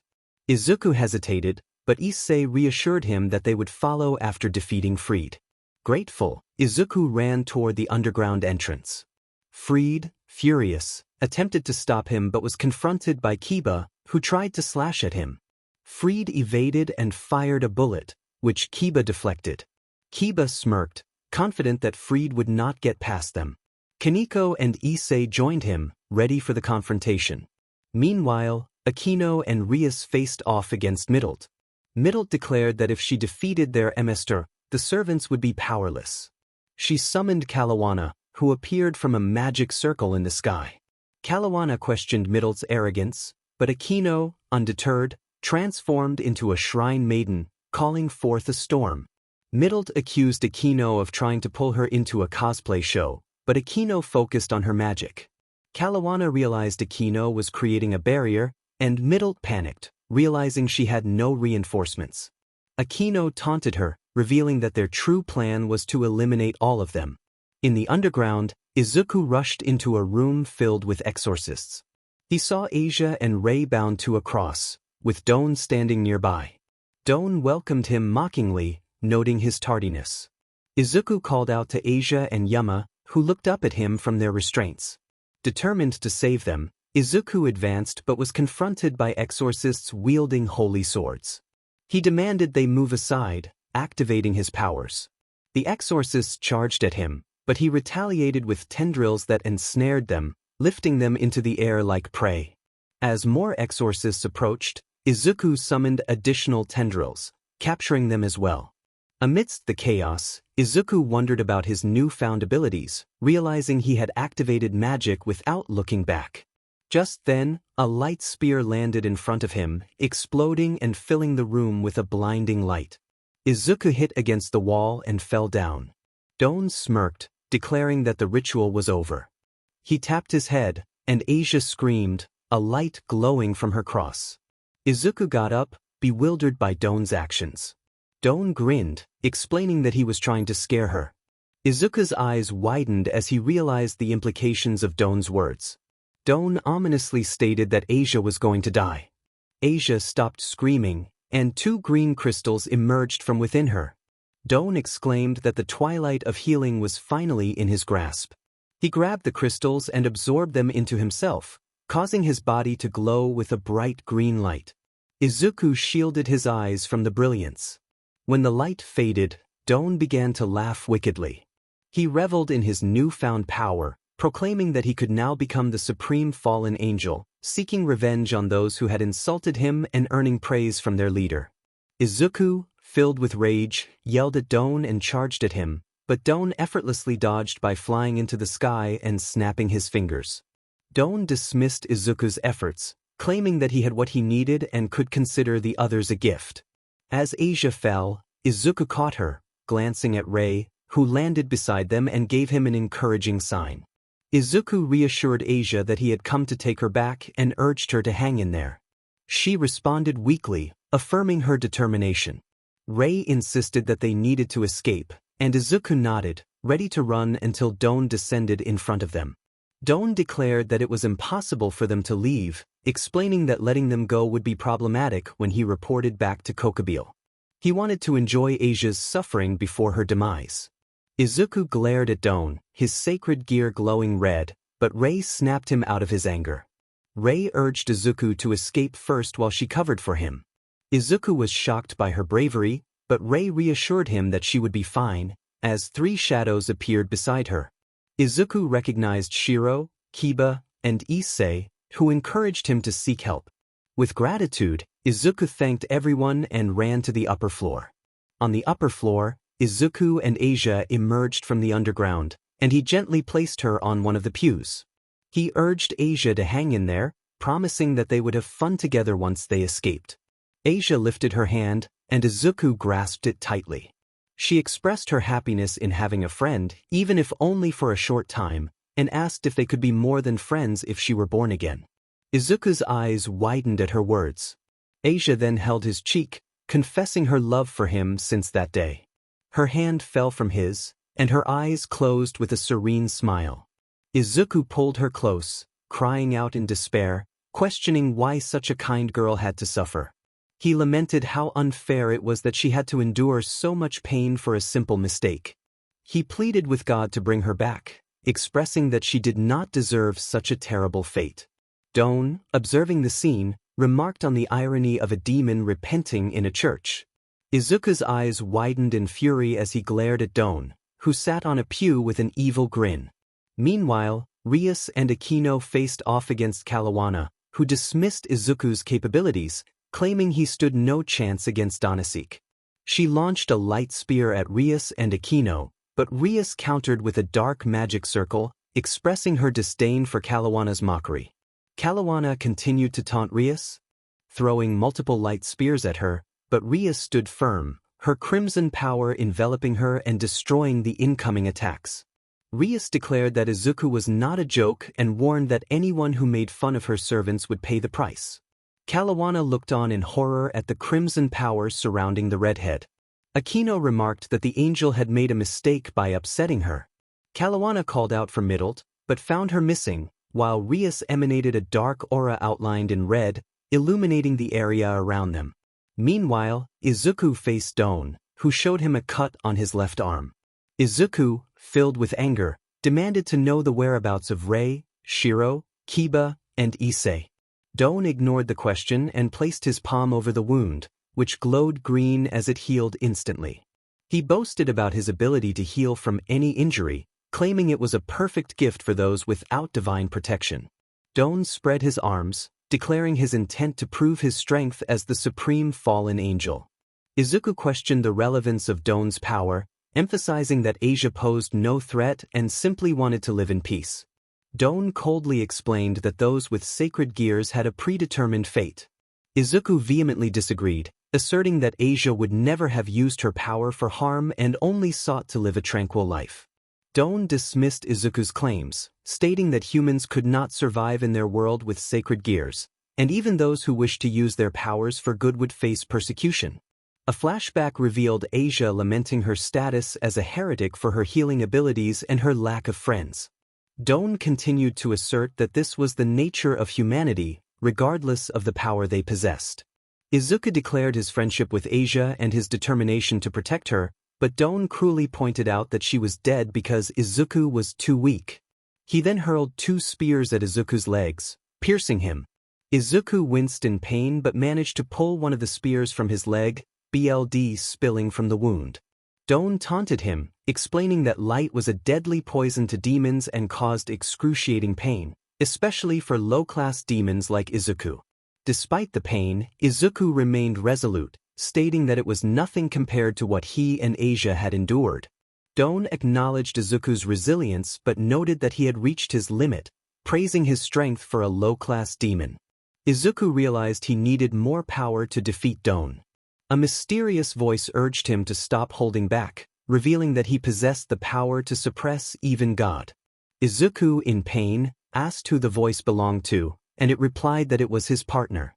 𝐻𝐿, amused, questioned whether Izuku was still conscious or had succumbed to the pain. He prepared to attack with a light spear, but a magic circle appeared before him. 𝐻𝐿's eyes widened as a spike shot out from the magic circle, piercing his shoulder. He quickly severed the spike and jumped back, healing his injury. Confused, he wondered how Izuku activated the magic without looking. As Izuku's body became enveloped in red lines, he slowly rose, his eyes striking fear into 𝐻𝐻𝐻𝐿. 𝐻𝐻𝐻𝐿, realizing he was in danger, created another light spear and charged at Izuku, but a glowing red tail emerged behind him, blocking the attack. Surprised, 𝐻𝐻𝐻𝐿 found 2 more tails wrapping around his waist and throwing him against the wall. As he coughed up blood, he looked up to see Izuku snapping his fingers, with all the tails pointing menacingly at him. Izuku approached 𝐻𝐻𝐻𝐿, who felt an overwhelming fear for the first time in his life. 𝐻𝐻𝐻𝐿 shouted for Izuku to stay away and threw a light spear at him. Izuku effortlessly caught the spear and crushed it in his grip. 𝐻𝐻𝐻𝐿 attempted to flee, but Izuku's tail wrapped around his leg, pulling him back and throwing him against the wall and a statue. After tossing him around, Izuku pulled 𝐻𝐻𝐻𝐿 in front of him, forming a massive fist with his tendrils and delivering a powerful punch that sent 𝐻𝐻𝐻𝐿 crashing out of the window. Breathing heavily, Izuku retracted his powers, feeling himself begin to fall, but 𝐀𝐮𝐭𝐡𝐨𝐫 and 𝐒𝐮𝐸 appeared beside him just in time to catch him. 𝐀𝐮𝐵 remarked on Izuku's impressive display, while 𝐒𝐮𝐸 expressed his surprise at Izuku's ability to defeat a fallen angel on his own. Izuku was taken aback to learn that they had been watching the fight, and 𝐀𝐮𝐵 explained that their president had ordered them not to intervene. 𝐒𝐻𝐻 then revealed herself, leaning against the wall and acknowledging that she had known Izuku could defeat 𝐻𝐻𝐻𝐿 with his skill and intelligence. She explained that after finishing her own business, she had teleported to the basement and witnessed a battle involving Yudo, 𝐒𝐮𝐸, Kaneko, and a group of priests against fallen angels. 𝐀𝐮𝐵 added that they wouldn't have made it without her and the others. Izuku felt a wave of relief but then asked if 𝐒𝐻𝐻 had killed 𝐻𝐻𝐻𝐿. 𝐒𝐻𝐻 informed him that 𝐻𝐻𝐻 had escaped with the help of another fallen angel. As Izuku looked away with a smile that quickly faded, Kaneko entered, dragging 𝐻𝐻𝐻 toward 𝐒𝐻𝐻 and the others. Kaneko announced that she had brought 𝐻𝐻𝐻, throwing him in front of the 4 devils. 𝐒𝐻𝐻 greeted 𝐻𝐻𝐻 with a hint of disgust, noting that he would no longer be able to call for backup since she had dealt with them. Izuku and 𝐒𝐮𝐸 were surprised by this revelation, while 𝐀𝐮𝐵 explained that 𝐒𝐻𝐻 was known as the crimson-haired ruin princess, or the princess of destruction. 𝐒𝐮𝐸 expressed his excitement at serving such a powerful mstr. Meanwhile, Akino commented on the mess left behind, chuckling as she swept away feathers. Back inside the church, 𝐻𝐻𝐻 glared at 𝐒𝐻𝐻 with hatred, but she interrupted him. 𝐒𝐻𝐻 explained that when 𝐻𝐻𝐻 attacked Izuku and 𝐒𝐮𝐸 a second time, she had suspected fallen angels were involved and knew he was up to something. She stated that they wouldn't have interfered if he hadn't caused them trouble, but then her attention shifted to 𝐒𝐮𝐸 and Izuku as she noticed their sacred gears. 𝐒𝐮𝐸 mentioned that his gear had changed shape during battles, while Izuku confirmed the same for his. 𝐒𝐻𝐻 realized that 𝐒𝐮𝐸's gear was known to double its holder's power every 10 seconds, allowing its wielder to surpass even devils or gods temporarily. She revealed that it was one of the 13 𝐒𝐮𝐽𝐻𝐻, the gauntlet of the Red Dragon Emperor. Both 𝐒𝐮𝐸 and Izuku were amazed by this revelation. 𝐒𝐻𝐻 then explained that Izuku's gear was capable of creating highly destructive weapons that could withstand attacks from angels, devils, or gods, identifying it as one of the 6 great dragons, the gauntlet of the Chaos Dragon Emperor. 𝐻𝐻𝐻 was shocked to learn that both boys possessed sacred gears that could bring ruin even to gods. 𝐒𝐻𝐻 clarified that while their powers were potent, they required time to train and mstr, and Izuku had only won because 𝐻𝐻𝐻 had let his guard down. 𝐻𝐻 clenched his fists, contemplating an escape plan. He looked up at Izuku and tried to manipulate him, suggesting that if Izuku allowed them to kill him, 𝐻𝐻𝐻 would die. Izuku's expression paled at 𝐻𝐻𝐻's words. 𝐻𝐻 insisted that if Izuku truly cared for 𝐻𝐻𝐻, keeping him alive would ensure her survival. 𝐒𝐻𝐻 glared at 𝐻𝐻, raising her arm with a crimson aura, ready to retaliate. However, Izuku stopped her, causing 𝐒𝐻𝐻 to question whether he would listen to 𝐻𝐻. Without saying a word, Izuku walked toward 𝐻𝐻, his glare radiating a powerful pressure that made 𝐻𝐻 feel uneasy. 𝐻𝐻 yelled at Izuku's voice, trembling with fear, expressing that even if Izuku killed him, he would still become a villain. Izuku, with a determined look, acknowledged the possibility but stated that he would do whatever it took to protect the people he loved. With a snap of his fingers, 4 tails appeared behind him, gathering energy to create a dark magic. He resolved to walk down that path. A powerful energy beam shot toward Don, who screamed in agony as he was engulfed in the blast, leaving nothing but remnants behind. Izuku looked up at the feathers that fell around them, turning to dust one by one until nothing remained, except for a green glow that belonged to 𝐻𝐿's sacred gear. Tears streamed down his face as he reached for the remnants when he felt a gentle touch on his shoulder. Rias suggested they return the sacred gear to 𝐻𝐿. Izuku nodded and walked toward her, carefully placing the sacred gear on her ring finger. He apologized to Rias and the others for dragging them into this situation, his voice choked with emotion as he lamented that despite their help, he couldn't save 𝐻𝐿. Rias reassured him that it was okay, explaining that he simply lacked experience as a demon and that no one would blame him. Izuku hesitated, wanting to express his feelings, but Rias interrupted him. She revealed a bishop chess piece from her pocket and asked if he knew what it was. Izuku's eyes widened in realization. Akino appeared behind Rias, adding that she had arrived just in time. Rias explained that a bishop's role was to support other demons, and 𝐻𝐿's healing abilities would make her a valuable addition. They expressed their happiness at the prospect of welcoming 𝐻𝐿 into the devil world. Rias placed the bishop piece on 𝐻𝐿's chest to initiate the reincarnation process, and Izuku moved closer to witness the event. Rias called upon 𝐻𝐿's spirit, commanding her to return from the shadows of death and rise as a servant of the devil. As the bishop piece turned red and entered 𝐻𝐿's chest, her body glowed with a soft light before returning to normal. 𝐻𝐿 asked Rias how 𝐻𝐿 was doing, and she confirmed that everything was fine. 𝐻𝐿's fingers glowed green, and as the light faded, everyone noticed her eyes slowly opening. She sat up, confused, and Izuku knelt beside her, calling her name. Rias explained that she had resurrected 𝐻𝐿 for her healing abilities, and that Izuku would be responsible for her care as her senior demon. 𝐻𝐿 looked between Rias and Izuku, unsure, but Izuku embraced her tightly, welcoming her back with tears in his eyes. Outside the church, Reiner watched as 𝐻𝐿 returned to the world as a demon, smiling at the reunion with Izuku. However, her smile faded as she realized she would have to return to her boss and would not be able to see Izuku for a long time. As she prepared to activate her magic, she heard a whisper carried by the wind, thanking her and expressing a longing to meet again. Reiner smiled down at Izuku before activating her magic and disappearing. The next day at the Occult Research Club, 𝐒𝐿 entered, greeting everyone. Rias, sitting on the sofa with her tea, looked up and asked how Izuku was doing.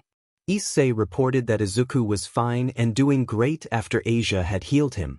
Rias chuckled, noting that 𝐻𝐿 was already fulfilling her role as a bishop, explaining why the fallen angels desired her. 𝐒𝐿 then asked about the number of evil pieces on the board, wondering if there would be 6 more pawns like him. He joked about having more rivals, but Rias assured him that he and Izuku were her only pawns. She explained that when a human is resurrected as a demon, the number of evil pieces consumed depends on the human's abilities, as she stood beside 𝐒𝐿, who felt a rush of warmth from her closeness. Rias explained that the only pieces she had left were a knight, rook, bishop, and 8 pawns. She had used all 6 of her pawns on 𝐒𝐿 and 2 on Izuku so that they could both be resurrected as demons. 𝐒𝐿 was surprised to learn that she had used all 8 just for them. Rias nodded, explaining that humans with potential were rare, but she had bet on their potential to bring them back. In doing so, she had won the bet and acquired 2 sacred gears, the Red Dragon and the Chaos Dragon. Rias then remarked on the significance of their new powers, noting that both were red, making them a perfect match. 𝐒𝐿 blushed at the compliment. Since 𝐒𝐿 had been a good boy, Rias offered him a reward, inviting him to ask for anything. 𝐒𝐿, feeling bold, expressed his longing to touch her. However, before he could act on it, Izuku intervened, casting a stern look at 𝐒𝐿. Izuku, having only left for a moment, was disappointed to see 𝐒𝐿 ask for such a reward. 𝐒𝐿 quickly tried to back away, but Izuku's shadow loomed over him. Izuku then playfully reprimanded 𝐒𝐿, giving him a light-hearted lesson with a slipper. 𝐻𝐿 watched the scene unfold with Rias, who assured her that this was normal. 𝐒𝐿 crawled away from Izuku, who playfully used his tail to bring him back for another round of teasing. Rias then asked 𝐻𝐿 if she regretted becoming a demon. 𝐻𝐮𝐭𝐡𝐨𝐫 smiled and expressed her gratitude, mentioning that it had helped her achieve her dreams. Rias was curious about what those dreams were, and 𝐻𝐮𝐭𝐡𝐨𝐫 shyly admitted that she wanted friends and a boyfriend, glancing at Izuku with a blush. Rias smiled in understanding. Just then, the door to the clubroom opened, revealing Akino, who entered with a cart holding a cake, followed by Kiba and Kaneko. The atmosphere shifted to one of celebration as they welcomed 𝐻𝐻𝐿, while Izuku continued to playfully teach 𝐸 a lesson. Outside the occult research club, a bird perched on a tree watched the scene unfold, accompanied by a man's laughter. This man, with blonde hair and blue eyes, was using the bird to spy on the group, particularly on Rias. Surrounded by appealing girls, he chuckled, enjoying the moment. Back in the occult research club, 𝐸 entered the room but stopped short upon noticing a white bar hanging in the space. He was astonished, wondering why a bar was there, when he heard a humming noise coming from the club shower. Inside the shower, 𝐻𝐻𝐿 was taking a bath. 𝐸 gasped, realizing it was her bar, but was abruptly hit on the head by a lobster thrown by Kaneko, who warned him that it was a crime to invade someone's privacy. 𝐸 nervously acknowledged Kaneko, rubbing his head. 𝐻𝐻𝐿 emerged from the bath, wrapped in a towel, and noticed the bar in 𝐸's hand. Kaneko pointed out that stealing underwear was indeed a crime, causing 𝐸 to blush and panic. 𝐻𝐻𝐿, confused, asked if there was a problem. 𝐸 stammered that it was an accident while trying to hang the bar back up, but it slipped from his hands. 𝐻𝐻𝐿 apologized, explaining that she had intended to take it earlier. 𝐸 reassured her that it was okay, though he couldn't help but glance at her towel. 𝐻𝐻𝐿 mentioned that the president would find her a place to stay before school started. 𝐸 then noticed Kaneko typing on her phone and asked her what she was doing. Kaneko sent a message, which 𝐸 saw and immediately panicked upon realizing it was a video of him holding the bar and looking at 𝐻𝐻𝐿's towel. 𝐻𝐻𝐿, concerned, asked what was wrong just as the clubroom door swung open with a bang. 𝐸 turned slowly to see his cousin, Izuku, staring at him with a knowing look. In a state of sheer panic, 𝐸 exclaimed in horror at the situation. As the scene unfolded, Izuku and 𝐸 ran, and a magic circle appeared. Beneath them, they looked back to see Rias standing on a ruined castle, illuminated by a red moon, her presence commanding and powerful. The atmosphere thickened with tension, hinting at the adventures yet to come. Kaneko, Kiba, and Akino stood together, each embodying their strengths. Isa looked up at the sun, while Rainier gazed at the moon. They both turned to the camera, and the scene shifted to Izuku, who leaned against a colorful glass structure, a single tear rolling down his cheek. Determined, he pushed forward, shaking off the wind that threatened to hold him back. Izuku and 𝐸 dodged 3 spears shot down from a fallen angel. 𝐸 retaliated with a punch, striking the fallen angel girl, while Izuku slashed at Dawn, another fallen angel. Together, they faced an army of fallen angels and priests, channeling their sacred powers to blow them away. The scene changed to Izuku resting in Akino's embrace and 𝐸 in Rias's arms, both in a peaceful moment. As impulses surged within them, determination began to build. Izuku and 𝐸 appeared, their sacred gear glowing brightly. Izuku vanished from the scene, and Rias appeared beside 𝐸. He would never forget those eyes that had witnessed so much. Memories flickered like lines being drawn and erased, each moment replaced by the promise of tomorrow. In the light that traced the circle of death and rebirth, crimson gently trickled down Izuku's cheek. 𝐸 fell from the sky at noon, while Izuku reached out toward the moon from the ocean. The scene shifted again, showing 𝐸 saved by Rias and Izuku surrounded by outstretched hands reaching out to him. 𝐸 found himself in Rias's arms, while Izuku was embraced by the Gremory team, including Midnight, 𝐀𝐮, Mike, and the Hyudu family. The scene changed to Izuku and 𝐸 exchanging determined glances, then forming an X with their sacred gear. The title, 𝐀𝐮 the 10th High School DxD, appeared on the screen. In the occult club, 𝐸 was busy putting a flyer in his backpack while Rias observed him closely. Rias noticed the bruises and scratches on 𝐸's face and asked about them. 𝐸 hesitated, unsure of how to explain, until Kaneko chimed in, stating that he had been trying to take 𝐬𝐻𝑆's underwear, her tone monotone as she played chess with 𝐀𝐮𝐵𝐲. 𝐒𝐮𝐦𝐬 blushed, embarrassed, and worried that 𝐬𝐻𝑆 would think he was a thief. 𝐬𝐻𝑆, however, redirected the conversation, inviting both him and Izuku to the park for intensive morning drills. 𝐒𝐮𝐬 was surprised by the early morning training but agreed, recalling how Izuku had changed since obtaining his sacred gear. He remembered how Izuku would wake up early on weekends to jog and train in the forest with 𝐀𝐮𝐭𝐡𝐨𝐫. 𝐬𝐻𝑆 assured him they would pick him up at 5 in the morning. 𝐒𝐮𝐬 left the occult club, determined to hand out flyers. After he left, 𝐬𝐻𝑆 turned to 𝐬𝐻𝑆, who was sitting on the sofa behind 𝐀𝐮𝐭𝐡𝐨𝐫, and smirked, hinting at something regarding boarding. The next day, 𝐒𝐮𝐬 was jolted awake by a girl's voice, urging him to rise. He groggily realized it was time for training. Outside 𝐒𝐮𝐬's house, Izuku, 𝐬𝐻𝑆, and 𝐀𝐮 were already in their jogging clothes, waiting for him. As they jogged along the road, 𝐀𝐮 and 𝐬𝐻𝑆 rode bikes while Izuku and 𝐒𝐮𝐬 ran ahead.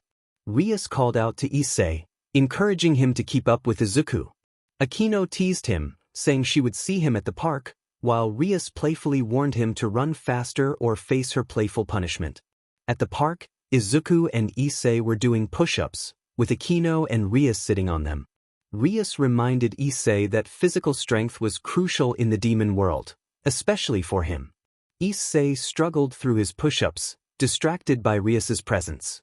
𝐬𝐻𝑆 playfully spanked him, causing him to fall. She noted that his thoughts were wandering, and 𝐒𝐮𝐬 admitted that the situation was overwhelming. 𝐬𝐻𝑆 sighed, wondering why 𝐒𝐮𝐬 wasn't as hard-working as Izuku, who continued to push through despite the distractions. Just then, 𝐀𝐮 playfully laid on top of Izuku, causing him to freeze in surprise. 𝐀𝐮 teased him, asking if something was bothering him, pressing closer and making him blush furiously. The playful banter continued, filled with camaraderie and determination as they trained together.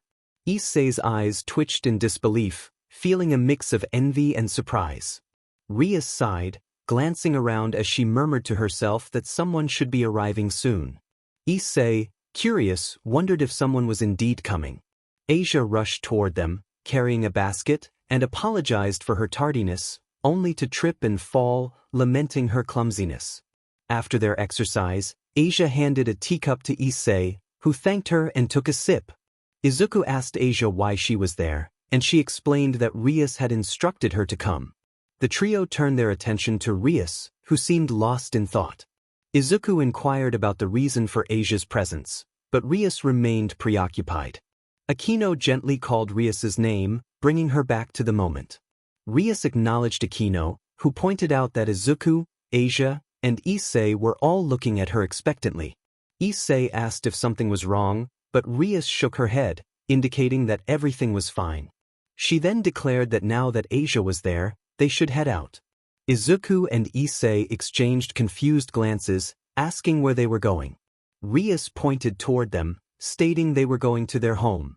Outside the Hyudu residence, 𝐒𝐮𝐬 stared at a pile of boxes in the yard, bewildered.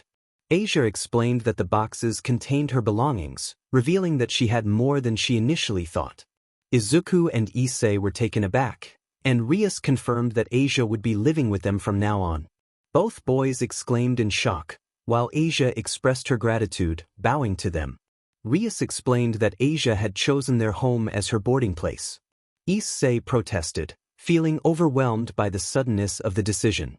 Inside the Hyudu house, Miki and Goru were stunned until Goru addressed 𝐬𝐻𝑆, confirming her name. 𝐬𝐻𝑆 replied politely, and Goru suggested that perhaps another family would be a better fit for her stay.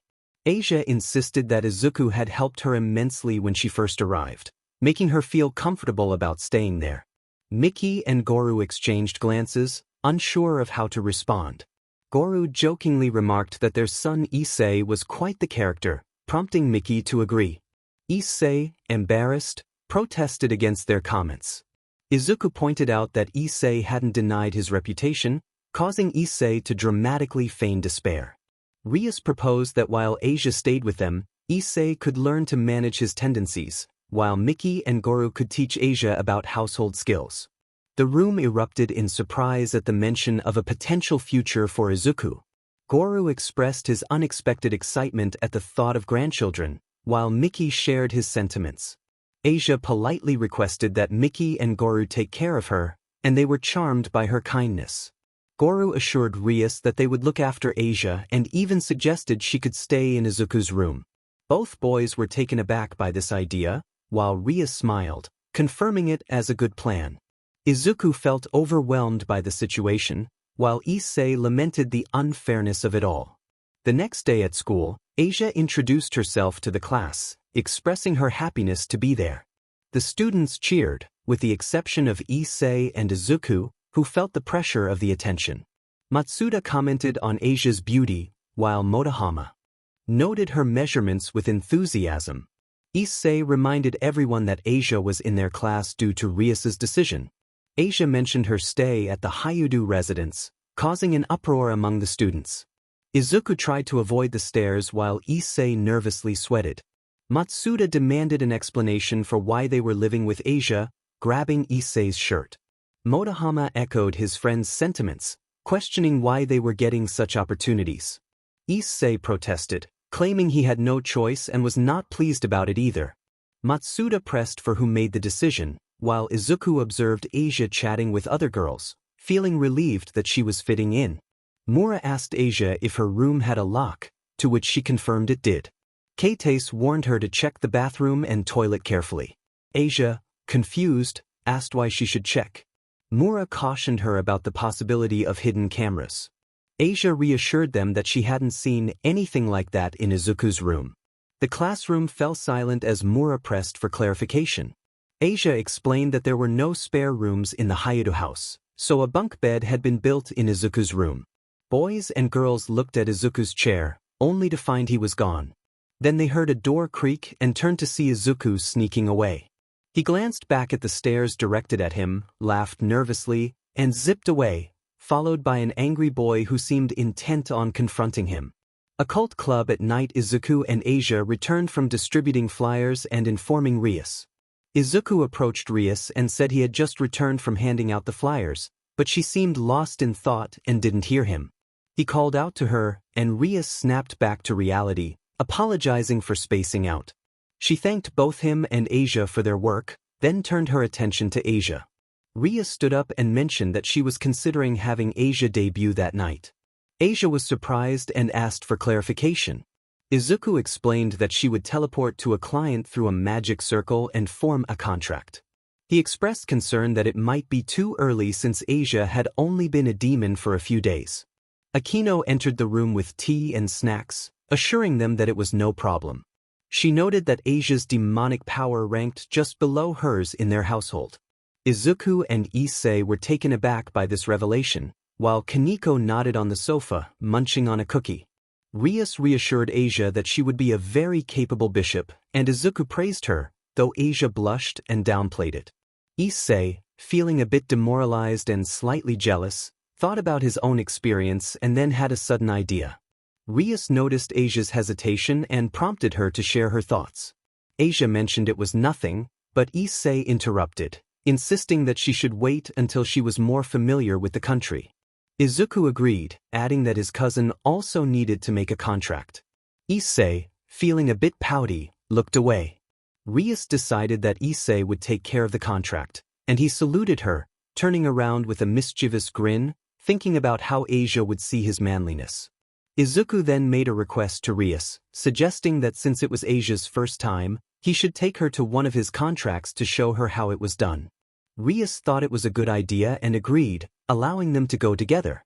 Izuku thanked her, bowing slightly, and 𝐻𝐵 followed suit. 𝐬𝐶, feeling a bit left out, lamented that he hadn't thought of that.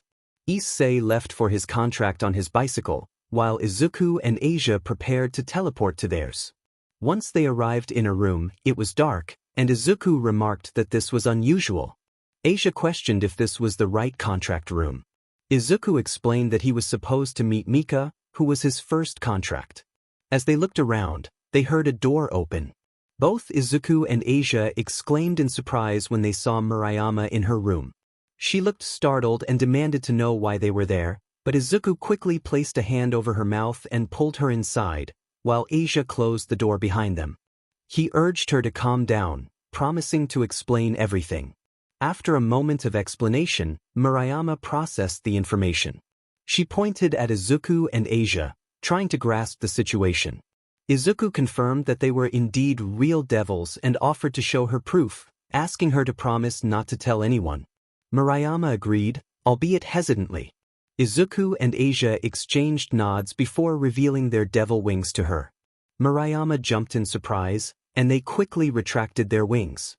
She was astonished, realizing that devils, angels, and fallen angels were not just myths. Izuku shared that he had thought the same when he was human, and 𝐻𝐿𝐵 echoed his sentiment. Murayama then asked if Izuku's cousin was also a devil. He confirmed that she was, along with others like Kaneko, Rias, Akino, and 𝐀𝐮𝐭𝐡𝐨𝐫. Murayama knelt in disbelief, struggling to accept that even 𝐀𝐮𝐭𝐡𝐨𝐫 was part of this world. 𝐻𝐿𝐵 whispered to Izuku, asking if something was wrong. He explained that Murayama and 𝐀𝐮 had a crush on 𝐀𝐮𝐵, which was likely shocking for her. Murayama muttered that she didn't like 𝐀𝐮𝐵, but Izuku asked if she had said something. She dismissed it and asked them to explain how the contract worked. Izuku realized he needed to explain how contracts worked. Mura confirmed his understanding, and Izuku expressed his surprise at discovering that Mura was Mika's sister. 𝐻𝐿𝐵 questioned if there was something wrong with her sister, to which Izuku stammered that there was nothing wrong, just a strange request. He looked away, blushing, but caught Mura's smug expression. She quickly showed him a photo on her phone, revealing a picture of Izuku in a maid costume. Unable to react in time, Izuku accepted his defeat, feeling embarrassed by the cosplay photo. Afterward, Mura asked Izuku to play the violin for her and 𝐻𝐿𝐵. They enjoyed a playful dress-up session, showcasing their outfits to Izuku, who was nearly overwhelmed by the sight of the two appealing girls modeling for him. Once they completed their contract with Mura, they returned to the occult club, where they found 𝐒𝐿𝐵 on the sofa, visibly upset about his own contract experience. In a flashback to 𝐒𝐿𝐵's contract, he confidently stood in front of the contract door, eager to prove himself to Izuku. When he pressed the doorbell, a voice called out to him, inviting him in. 𝐒𝐿𝐵 hesitated, startled by the unusual greeting, but was taken aback when the door opened to reveal 𝐴, who introduced herself with an exaggerated pose. 𝐒𝐿𝐵 fainted in shock.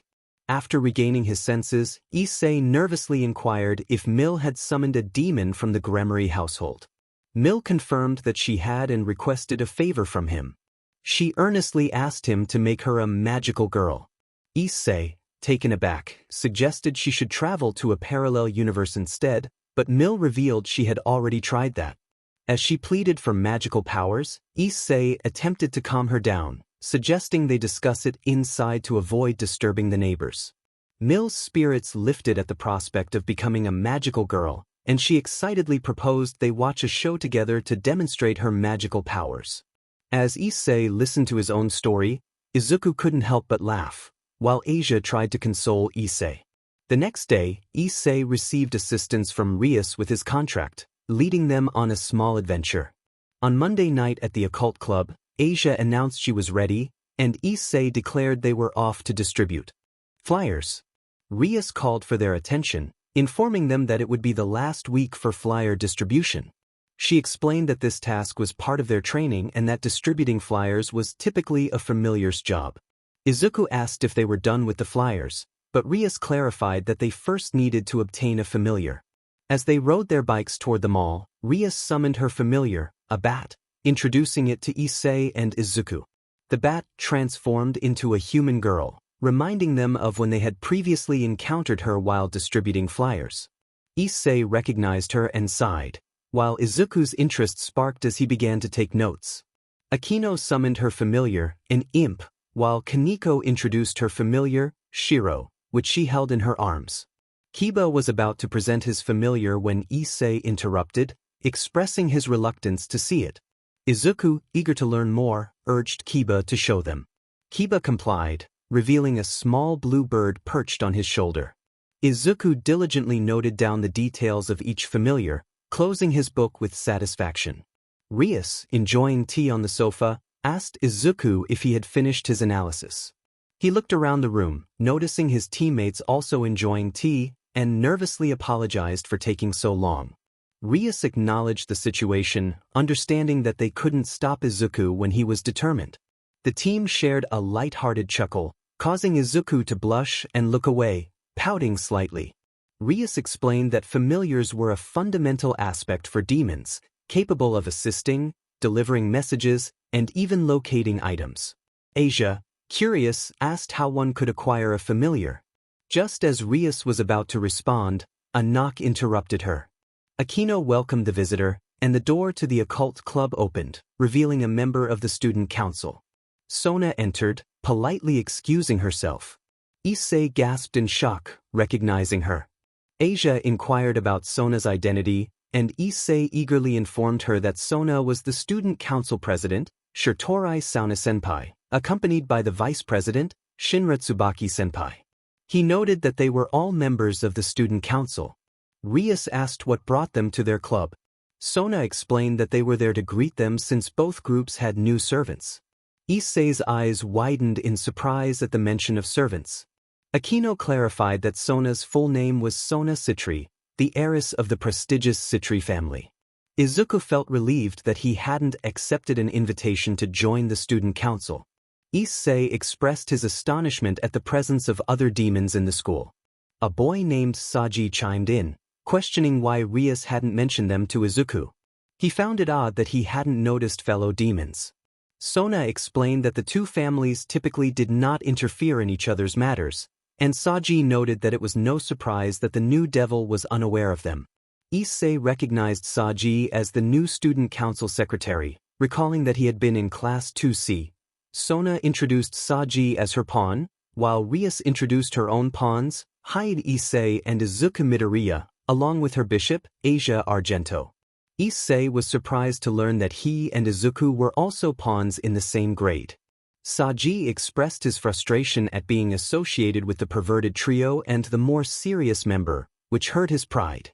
𝐒𝐮𝐬 reacted defensively, while 𝗧𝗟𝗘 challenged him, boasting about his worth as a pawn. Sona intervened, clarifying that 𝐒𝐮𝐬 was worth 6 pieces and Izuku 2. 𝗧𝗟𝗘 was taken aback by this revelation, pointing out 𝐒𝐮𝐬's prideful demeanor. Sona noted that while Izuku might be worth 2 pieces, his knowledge and skills surpassed both hers and Rias's. 𝐒𝐮𝐬 and 𝗧𝗟𝗘 were shocked, looking at Izuku, who blushed and looked away. 𝗧𝗟𝗘 questioned why he hadn't seen Izuku in action. Izuku explained that he preferred not to stand out. Sona apologized to the boys and encouraged them to get along with 𝗧𝗟𝗘, who was also new to being a demon. 𝗧𝗟𝗘 extended his hand, pleased to meet them, and 𝐻𝐿 happily shook his hand. 𝗧𝗟𝗘 playfully grabbed both of 𝐻𝐿's hands, expressing his delight in meeting someone as cute as her. 𝐒𝐮𝐬, feeling protective, intervened, warning 𝗧𝗟𝗘 to keep his hands to himself. 𝗧𝗟𝗘 teased 𝐒𝐮𝐬 about wanting to keep 𝐻𝐿 all to himself, which prompted Риас to comment on the rough time they seemed to be having. Sona agreed, noting that 𝗧𝗟𝗘 had been allowed a familiar right away, while Риас was still handing out flyers. 𝐒𝐮𝐬 protested, feeling mocked, as Sona asked if he planned to visit the familiar as well. Риас confirmed she had plans for next week. Sona reminded them that the familiar was only available once a month, and Риас suggested they settle it with a fair game. Sona was intrigued, asking if she meant a rating game. Риас chuckled, explaining that they would never receive permission for that. Sona acknowledged the risks involved, and Риас, slightly irritated, suggested they settle it through sports, like high school students. Izuku sighed, wishing they could just go together. Kaneko, standing beside him with her familiar, offered him the chance to touch her cat, which he accepted with a nod. Time passed, and Риас and the others arrived at the familiar's forest, marked by a magic circle. Izuku looked around, asking where they were. Aquino informed him that they were in the forest where familiars were created. Kiba added that they had also obtained their familiars from there, and Kaneko nodded in agreement. The atmosphere felt eerie, as if something was lurking just out of sight. 𝐒𝐮𝐬 expressed his unease, sensing that danger might be nearby. 𝐻𝐿, trembling with fear, moved closer to Izuku for comfort. Suddenly, a voice echoed from above, proclaiming a playful catchphrase. Izuku and 𝐻𝐿 jumped at the unexpected sound, looking up to see a figure perched on a tree branch. The figure introduced himself as 𝐬𝐿, the familiar MSTR. 𝐒𝐮𝐿 and 𝐻𝐵 exchanged puzzled glances, unsure of what a familiar MSTR was. Izuku, intrigued yet cautious, wondered how 𝐬𝐿 was familiar with Pokemon terminology. 𝐬𝐿 enthusiastically announced that it was a perfect night for catching familiars, striking a pose as he spoke.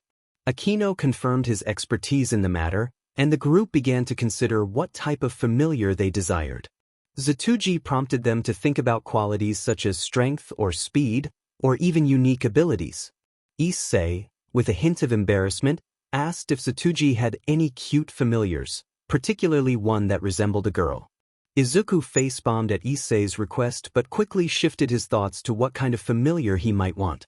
𝐬𝐿 shook his head, advising the newcomers that they needed to prioritize usefulness and strength in their choices. 𝐻𝐵, with hopeful eyes, expressed her longing for a cute familiar as well, prompting 𝐬𝐿 to respond enthusiastically. Grateful, 𝐻𝐵 thanked him, while 𝐒𝐮𝐿's expression turned to one of annoyance. Izuku couldn't help but think about the peculiar nature of demons as they waited for the next event. Moments later, Rias and the others arrived at a nearby lake, where 𝐬𝐿 informed them that the water spirit Undine resided. 𝐒𝐮𝐿 became excited, imagining the possibilities of having such a spirit around, but his thoughts quickly turned to daydreams that made his friends roll their eyes. As the water began to shimmer, 𝐬𝐿 announced Undine's arrival. The spirit emerged gracefully from the water, but when she turned to face them, 𝐒𝐮𝐿 was taken aback, while Izuku struggled to contain his laughter. 𝐬𝐿 reassured 𝐒𝐮𝐿 that encountering a fighting-oriented water spirit was a rare opportunity. However, 𝐒𝐮𝐿 was less than impressed, feeling that she resembled a fighter more than a gentle spirit. 𝐬𝐿 pointed out that she was indeed female, which only added to 𝐒𝐮𝐿's embarrassment. Izuku, with a mischievous grin, encouraged 𝐒𝐮𝐿 not to keep the spirit waiting, playfully pushing him toward the water. 𝐒𝐮𝐿 protested, but Izuku was relentless. Just as 𝐒𝐮𝐿 was about to plunge into the lake, 𝐀𝐮𝐭𝐡𝐨𝐫 intervened, lifting him and tossing him toward Undine. 𝐒𝐮𝐿's cry of confusion echoed as he landed near the spirit. To his surprise, Undine expressed her preference for strong men before retreating back into the water, leaving Rias and the others in fits of laughter. As they ventured deeper into the forest, Rias and 𝐻𝐵 comforted 𝐒𝐮𝐿, who was still reeling from the encounter. Meanwhile, Izuku heard a mysterious sound that caused him to pause, unaware that the others had moved ahead. 𝐬𝐿 called for everyone to look up at a tree, where a small dragon with blue, diamond-like scales perched on a branch. 𝐒𝐮𝐿's eyes widened in awe, while 𝐻𝐵 found the creature adorable. 𝐬𝐿 explained that it was a sprite dragon, a young dragon capable of wielding cerulean lightning. 𝐀𝐮𝐵 noted its high status, and Rias admitted it was her first time seeing one. 𝐬𝐿 urged them to act quickly, as catching it in its juvenile form was a rare opportunity. Aquino suggested that 𝐒𝐮𝐿 and Izuku, with their powers, would have a good chance of compatibility. Determined, 𝐒𝐮𝐿 stepped forward, ready to make his move. However, his confidence was abruptly interrupted by a scream from 𝐻𝐵, who was startled by a strange green substance falling around her, causing her to blush. 𝐒𝐮𝐿's jaw dropped at the unexpected sight, and the girls around them reacted with surprise. Rias expressed surprise at the situation unfolding around them. Aquino added a playful remark, while 𝐀𝐮𝐭𝐡𝐨 noted the unusual texture of the substance that was falling on them. 𝐀𝐮𝐵 shouted out that it was green slime as he unsheathed his sword, but before he could act, a blob of slime landed on his face, temporarily blinding him. 𝐒𝐮𝐿's eyes widened in shock as he witnessed the girl's clothes beginning to dissolve, leaving them in a precarious situation. He couldn't help but feel exhilarated, but 𝐀𝐮𝐭𝐡𝐨 quickly punched him in the face to bring him back to reality. 𝐀𝐮𝐭𝐡𝐨, in her usual monotone voice, instructed 𝐒𝐮𝐿 not to look. 𝐒𝐮𝐿 protested, insisting that he needed to help them even as he struggled to maintain his composure in front of the girls. Rias lamented that she couldn't use her demonic powers while being restrained by the slime, and Aquino echoed her concern, realizing they were both in a similar predicament. 𝐒𝐮𝐿, his gaze lingering on Rias, declared his intention to save her, but his enthusiasm was met with 𝐀𝐮𝐭𝐡𝐴's disapproval. 𝐬𝗂𝐿 explained that the slimes primarily fed on textiles, and while they were harmless, they had a penchant for devouring women's clothing. 𝐒𝐮𝐸, excited by the prospect of the slimes, proclaimed his longing to make one his familiar, raising his hand eagerly. 𝐾𝐮𝐭𝐡𝐨𝐫 reacted with surprise, while 𝐒𝐮𝐸 reveled in the idea, believing it to be the talent he had been searching for. Rias cautioned 𝐒𝐮𝐸 about the importance of familiars to demons, urging him to consider his decision carefully. Despite her efforts to suppress her reactions, one of the slimes wrapped around her, causing her to gasp in embarrassment. 𝐒𝐮𝐸 insisted he had thought it through and was determined to make the slime his partner. Rias managed to free herself and used her powers to incinerate the slime, prompting 𝐾𝐮𝐭𝐡𝐨𝐫, and 𝐀𝐮𝐭𝐡𝐨𝐫 to join in the effort. 𝐒𝐮𝐸, in a panic, noticed slime on Asia and rushed to hug her protectively. Rias ordered 𝐒𝐮𝐸 to step aside, asserting that such creatures needed to be eliminated, but 𝐒𝐮𝐸 argued that the slime was destined to meet him. Asia, feeling uncomfortable in 𝐒𝐮𝐸's embrace, asked him to let her go. Ignoring her request, 𝐒𝐮𝐸 shouted the name he had chosen for the slime. 𝐀𝐮𝐭𝐡𝐨𝐫 noted that he had already given it a name, while 𝐬𝗂𝐿 remarked on 𝐒𝐮𝐸's unusual longing for such creatures. Rias looked at 𝐒𝐮𝐸 with a mix of pity and concern for his honesty regarding his desires. 𝐒𝐮𝐸 pleaded with Rias not to look at him with pity, insisting that with the slime he could become a true hero. As he attempted to form a contract with the slime, a shock of blue lightning coursed through him, causing him to fall. Rias recognized the lightning as belonging to a sprite dragon, which was now flying around them. 𝐒𝐮𝐸 called out to the slime, expressing frustration at its fate. Asia, noticing something land on her shoulder, discovered it was the sprite dragon. Kaneko and 𝐬𝗂𝐿 explained that the dragon only attacked things it perceived as threats, suggesting it had mistaken 𝐒𝐮𝐸 and the slime for enemies. 𝐀𝐮𝐵 realized the implications of this, while Asia found the dragon adorable as it snuggled against her. 𝐬𝗂𝐿 congratulated Asia on acquiring her familiar, and she initiated a contract ceremony with the sprite dragon, invoking her name. As the green light faded, 𝐾𝐮𝐿 praised her efforts. The sprite dragon returned to Asia, nuzzling against her affectionately. She playfully asked if it tickled, to which 𝐒𝐮𝐸 reacted with surprise at the name she had chosen for it. 𝐾𝐮𝐿 searched for Izuku, who was missing, and the group panicked, realizing they needed to find him. Meanwhile, Izuku wandered through the forest, feeling lost and frustrated with himself for stopping to listen to her appealing voice. Drawn to the sound, he followed it until he discovered a serene spot where a figure with green hair, resembling a musical note, sat on a tree branch and sang. It was 𝗲𝗰𝐻𝗃, captivating him with her enchanting presence. After the song finished, Izuku moved forward and accidentally stepped on a tree branch. 𝗲𝗲 looked toward the sound and saw a figure.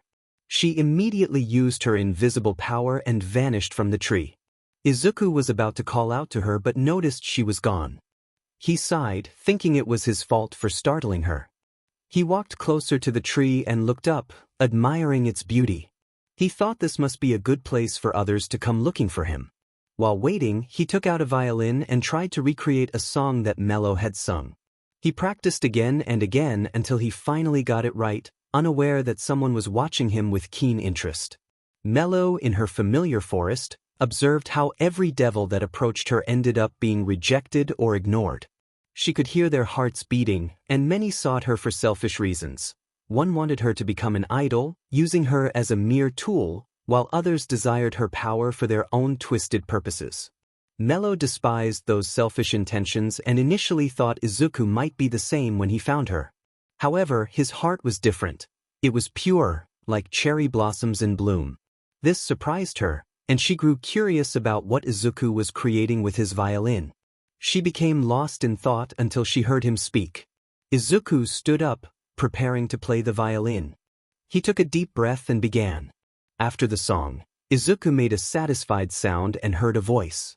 𝗲𝗲 appeared beside him, looking at him with wide, sparkling eyes, very close to him. Izuku greeted her, feeling a bit shy. 𝗲𝗲 circled around him like a joyful child, her excitement infectious. Izuku wondered why she was so happy and soon realized it was because of the song he had created from her voice. 𝗀𝐿𝐿 settled on his shoulder, swinging her feet and nodding her head happily. Izuku smiled, asking if she would like to play a song together. Her eyes sparkled with joy as she jumped happily in response. Izuku chuckled, feeling assured that she was eager to join him. From that moment, the two forged a bond through music, enchanting anyone who arrived looking for him. Izuku then made a contract with 𝗀𝐿𝐿, who was thrilled to accept him as her heir. At Midoriya's house, two children entered a room with cheerful voices, followed by a scolding from the kitchen. Their mother reminded them to stop running in the house. Izuku and Kaneko, both 4 years old, apologized. Their mother sighed, instructing them to take a bath before coming down for lunch. They responded enthusiastically and ran upstairs. Their mother called after them, reminding them again about running indoors. They shouted back an apology, accompanied by giggles. She sighed but smiled, returning to her work. In Izuku's room, after he and Kaneko finished bathing, Kaneko asked him a question. Izuku responded affirmatively. Kaneko then jumped onto Izuku, causing them both to tumble onto the bed. Izuku blushed, surprised by her sudden closeness. Kaneko whispered to him about their future, suggesting that once he became a hero, he would have to marry her. Izuku's blush deepened as he processed her words. Kaneko placed a hand over his lips, confirming her playful proposal. Just then, a familiar voice interrupted, causing everything to shift back to Izuku's teenage self. He recognized the voice and turned around, startled by the appearance of a figure with large red eyes. The figure greeted him, calling him partner. Izuku was confused and began to ask questions, but the figure interrupted, revealing that it was his sacred gear, which had been with him since he was 4 years old. Izuku's eyes widened in disbelief. Before he could respond, the room began to shake. The figure noted that their time was up. Izuku attempted to ask more questions, but a red chain appeared, pulling him back. The figure reassured him that they would meet again when the time was right, urging him to grow stronger in the meantime. Back in the real world, Izuku prepared for the challenges ahead. Izuku reached out with a scream, only to find himself back in his room. He muttered to himself, wondering if it had all been a dream. Asia, standing on the stairs, asked if he was okay. Izuku replied that he was just having a bad dream and apologized for waking her up. Asia reassured him that it was fine and encouraged him not to hesitate to ask for help when he needed it.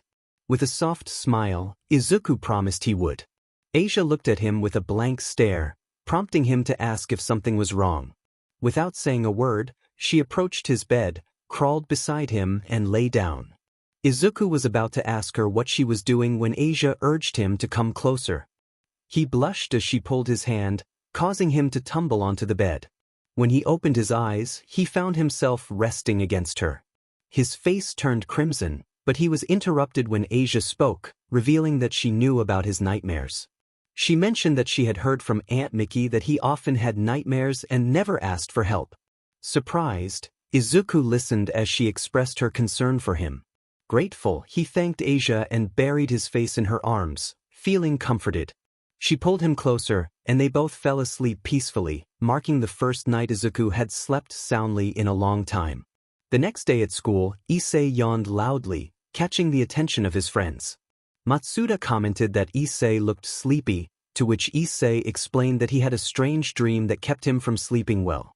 His friends, Matt and Moto, perked up, eager for details, but Issei sighed in defeat, revealing that it wasn't anything exciting.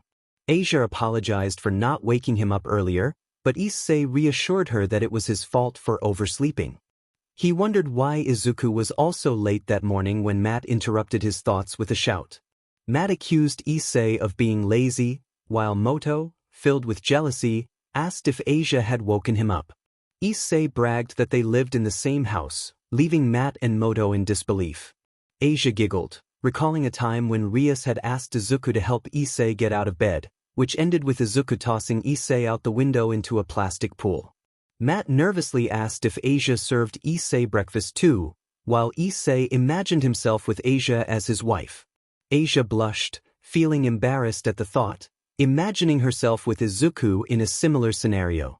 Matt and Moto were astonished by the situation, with Moto lamenting about the unfairness of it all. Moto then turned to 𝐬𝐮𝐸, asking if he could help him get a date with one of the girls. 𝐬𝐮𝐸 hesitated, explaining that they were all demons, which made things complicated. Moto insisted he would make it worth 𝐬𝐮𝐸's while if he could set something up. Intrigued, 𝐬𝐮𝐸 asked what Moto meant, and Moto hinted at a special arrangement. 𝐬𝐮𝐸, curious, pulled out his phone to contact his friends. After a brief conversation, he announced that one of the girls was interested and would even bring a friend along. Matt excitedly asked what the girl was like, and 𝐬𝐮𝐸 looked away, noting that she was a true version. Matt and Moto exchanged excited glances, thrilled at the prospect. As they moved to the girls' changing room, 𝐬𝐮𝐸, Matt, and Moto peered in, eyes wide with surprise at the sight of the girls changing into their PE clothes.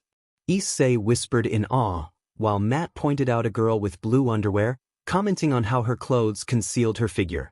Moto, pleased with their view, asked 𝐬𝐮𝐸 what he thought of the situation. 𝐬𝐮𝐸 felt a rush of excitement as he admired the scene before him. 𝐀𝐮𝐭𝐡𝐨𝐫 was in the midst of changing, and he couldn't help but be captivated by the moment. Just then, a phone rang, interrupting his thoughts. 𝐀𝐮𝐭𝐡𝐨𝐫's phone played a unique melody that caught the attention of her friends. One girl whispered to another, speculating about the song's origin, suggesting it might be from Izuku's violin. The gossip spread quickly, linking Izuku and 𝐀𝐮𝐭𝐡𝐨𝐫 together, which made 𝐀𝐮𝐭𝐡𝐴 smile. However, when she read a message from Izuku, her expression changed, and she quickly got dressed before heading toward the lockers where 𝐬𝐮𝐸, Matt, and Moto were.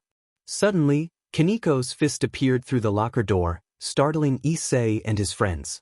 𝐬𝐮𝐸 panicked at the sight of her small fist, fearing the worst. 𝐀𝐮𝐭𝐡𝐨𝐫 delivered another punch, causing the locker door to bend inward.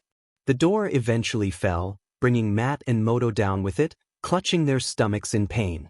𝐬𝐮𝐸 called out to his friends, but he was met with disapproving glares from 𝐀𝐮𝐭𝐡𝐨𝐫 and the other girls. He awkwardly greeted everyone, feeling the weight of their judgment. Outside the girls' changing room, 𝐬𝐮𝐸's yells of pain echoed, followed by the sounds of punches landing. Later that evening in the occult research club, 𝐬𝐮𝐸 was sprawled on the sofa, nursing his bruised face while 𝐬𝐮𝐸 tended to him. He groaned, expressing his discomfort. 𝐬𝐮𝐸, concerned, asked if he was okay. 𝐀𝐮𝐭𝐡𝐨𝐫, leaning against Izuku while eating, remarked that 𝐬𝐮𝐸 deserved the punishment. Izuku blushed but remained quiet. Rias sighed deeply, questioning 𝐬𝐮𝐸's constant trouble. He nervously laughed, explaining that he was just going along with his friend's antics. Rias offered that if he wanted to see something he could always ask her directly. 𝐬𝐮𝐸 stood up, surprised by her suggestion, but was quickly interrupted when 𝐀𝐮𝐭𝐡𝐨𝐫 playfully knocked him down again. As the group enjoyed their time in the occult club, Izuku commented on how this was the third time 𝐀𝐮𝐭𝐡𝐨𝐫 had to knock 𝐬𝐮𝐸 out for his inappropriate behavior. 𝐬𝐮𝐸 protested, but 𝐬𝐻𝐵 pointed out that he was indeed making a face that was not well received. 𝐀𝐮𝐭𝐡𝐨𝐫 confirmed this, causing 𝐬𝐮𝐸 to feel embarrassed and downcast, while 𝐀𝐮𝐵 offered a comforting pat on his shoulder. Back in the occult club, Aquino turned to Rias with a puzzled expression. She mentioned that the surveys from clients who summoned 𝐬𝐮𝐸 had all been positive, noting that they enjoyed their time with him, even if he hadn't formed any contracts without Rias. Aquino found this unusual, and Rias frowned at the implications. Aquino suggested that despite 𝐬𝐮𝐸's failures as a devil, the clients appreciated him. Rias expressed concern that 𝐬𝐮𝐸 might lose confidence if this trend continued, especially if he compared himself to Izuku. She resolved to support him more than before. Aquino teased Rias about her newfound proactivity, prompting Rias to question her intentions. Aquino warned Rias not to spoil 𝐬𝐮𝐸 too much or involve Izuku in the situation. Rias raised an eyebrow, curious about Aquino's knowledge of 𝐬𝐮𝐸's past. Aquino hesitated to share what she knew, even as Rias's 𝐒𝐻𝐵. Rias acknowledged her friend's concern but insisted that it was her responsibility as the club president to handle the situation. As Aquino excused herself, Rias gazed out the window, lost in thought, until she sensed a familiar magic presence. Turning around, she saw a figure materialize from a swirl of purple magic, and her expression turned serious as she regarded the newcomer. At the Hyadu residence, 𝐬𝐮𝐸 sighed about what had happened that day. He felt downcast, thinking that 𝐀𝐮𝐭𝐡𝐨𝐫 and 𝐬𝐻𝐵 must hate him now. But then his mood shifted. He resolved to cheer himself up. He sat up and declared to himself that he would become the HRM king. To start, he decided to take a bath. As he walked to the bathroom, he absent-mindedly opened the door without thinking. Inside, he found 𝐻𝐿 taking a bath. Both froze in shock and quickly covered themselves. 𝐻𝐿 wondered why he was screaming and felt a surge of panic. Just as he was about to flee, he was confronted by Izuku, who stood in front of him with an intense gaze. 𝐻𝐿 felt nervous and greeted him awkwardly. Izuku, with a threatening tone, warned 𝐻𝐿 before lunging at him, causing 𝐻𝐿 to shout an apology as he scrambled away. That day, Izuku understood why Katsuki often reacted so strongly to certain words. The next day, as 𝐻𝐿, Izuku, and 𝐻𝐿 walked to school, they remained silent, each lost in their thoughts about the previous night. 𝐻𝐿 recalled the terrifying moment he had fled from Izuku, who had seemed ready to attack. Izuku pondered his own feelings of anger and jealousy, while 𝐻𝐿 reflected on the surprising sight she had encountered. Suddenly, 𝐻𝐿 was knocked out from behind. Izuku and 𝐻𝐿 snapped out of their thoughts to see 𝐻𝐿 on the ground, with Moto and Matt standing over him, their expressions filled with anger. Moto exclaimed that 𝐻𝐿 was unbelievable, and 𝐻𝐿 looked back nervously, wondering why they were so intense so early in the day. Matt shouted at him, demanding to know what had happened with Izuku, comparing him to a rival character from a battle manga. Moto questioned why Izuku had been wearing a gothic Lolita outfit, jokingly suggesting he might be the ultimate weapon. 𝐻𝐿 defended Izuku, claiming he was just a cute boy who loved magical girls, but Matt yelled back, insisting he would never get involved with a guy. 𝐻𝐿 laughed nervously, while Moto lamented that they had been set up with men who were more like bears, describing the experience as hell. Matt expressed his fear, getting closer to 𝐻𝐿 and glaring at him.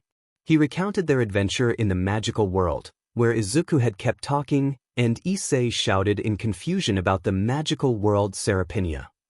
Izuku and 𝐻𝐿 watched the scene unfold with sweat on their brows, deciding to walk away without looking back. Later that evening, 𝐀𝐮𝐭𝐡𝐨𝐫 remarked that the president was likely worried about some internal matters within the 𝐻𝐮𝐻𝐿 family. 𝐻𝐿 wondered if 𝐻𝐻 might know something about it, but 𝐀𝐮𝐭𝐡𝐨𝐫 suddenly stopped, sensing a familiar energy. 𝐻𝐿 asked what was wrong, and 𝐀𝐮𝐵 frowned, realizing he had only just noticed it. In the occult club, 𝐻𝐿 greeted everyone but was surprised to see someone familiar in the room, Graphia, standing in front of Rias. Rias stood up and acknowledged the group, while Graphia asked if she should speak to them. Rias raised her hand to signal her to wait. As Rias was about to share something important, a red magic circle suddenly appeared in the occult club, bursting into flames. The voice of Phoenix echoed through the room. 𝐀𝐮𝐵 recognized the name, and from the fire, a figure named Razor emerged as the flames died down and the magic circle vanished. Razor casually remarked that he hadn't been to the human realm in a while and turned to Rias, declaring his love for her. Izuku, confused, asked who this guy was, and Graphia explained that Razor Phoenix was a pure-blooded, upper-class demon and the third son of the Phoenix family. 𝐻𝐿, shocked, learned that Razor was also engaged to Rias. As the situation settled, Razor sat beside Rias, wrapping an arm around her shoulder and commenting on the tea. Aquino thanked him for the compliment before walking away. 𝐻𝐿 felt a surge of anger as he watched Razor touch Rias's hair and rub her thigh, his eyes twitching in frustration. Rias stood up, clearly annoyed, and told Razor to stop, reminding him that she had no intention of marrying him. Razor expressed his disbelief, pointing out that Rias's family was in a difficult position, suggesting that she shouldn't be so selfish. Rias glared at him, determined not to let her family down. She insisted that she would choose her own husband, someone she truly wanted to be with. Razor pressed on, questioning if her family was not already overwhelmed by the situation. Rias raised her voice, frustrated that they worried too much. As the successor, she believed she deserved the freedom to choose her own path, especially since she had been promised that freedom until she began her college life in the human world. Razor took a sip of his tea, reminding her that 𝗧𝗟𝗍𝗍 and her parents were concerned about the survival of their family line. He explained the losses suffered during the three-way war between God, fallen angels, and devils, noting that many noble houses had been driven to extinction. He argued that it was only natural for the remaining purebloods to unite to preserve their lineage. He continued, emphasizing the value of children born to high-class purebloods.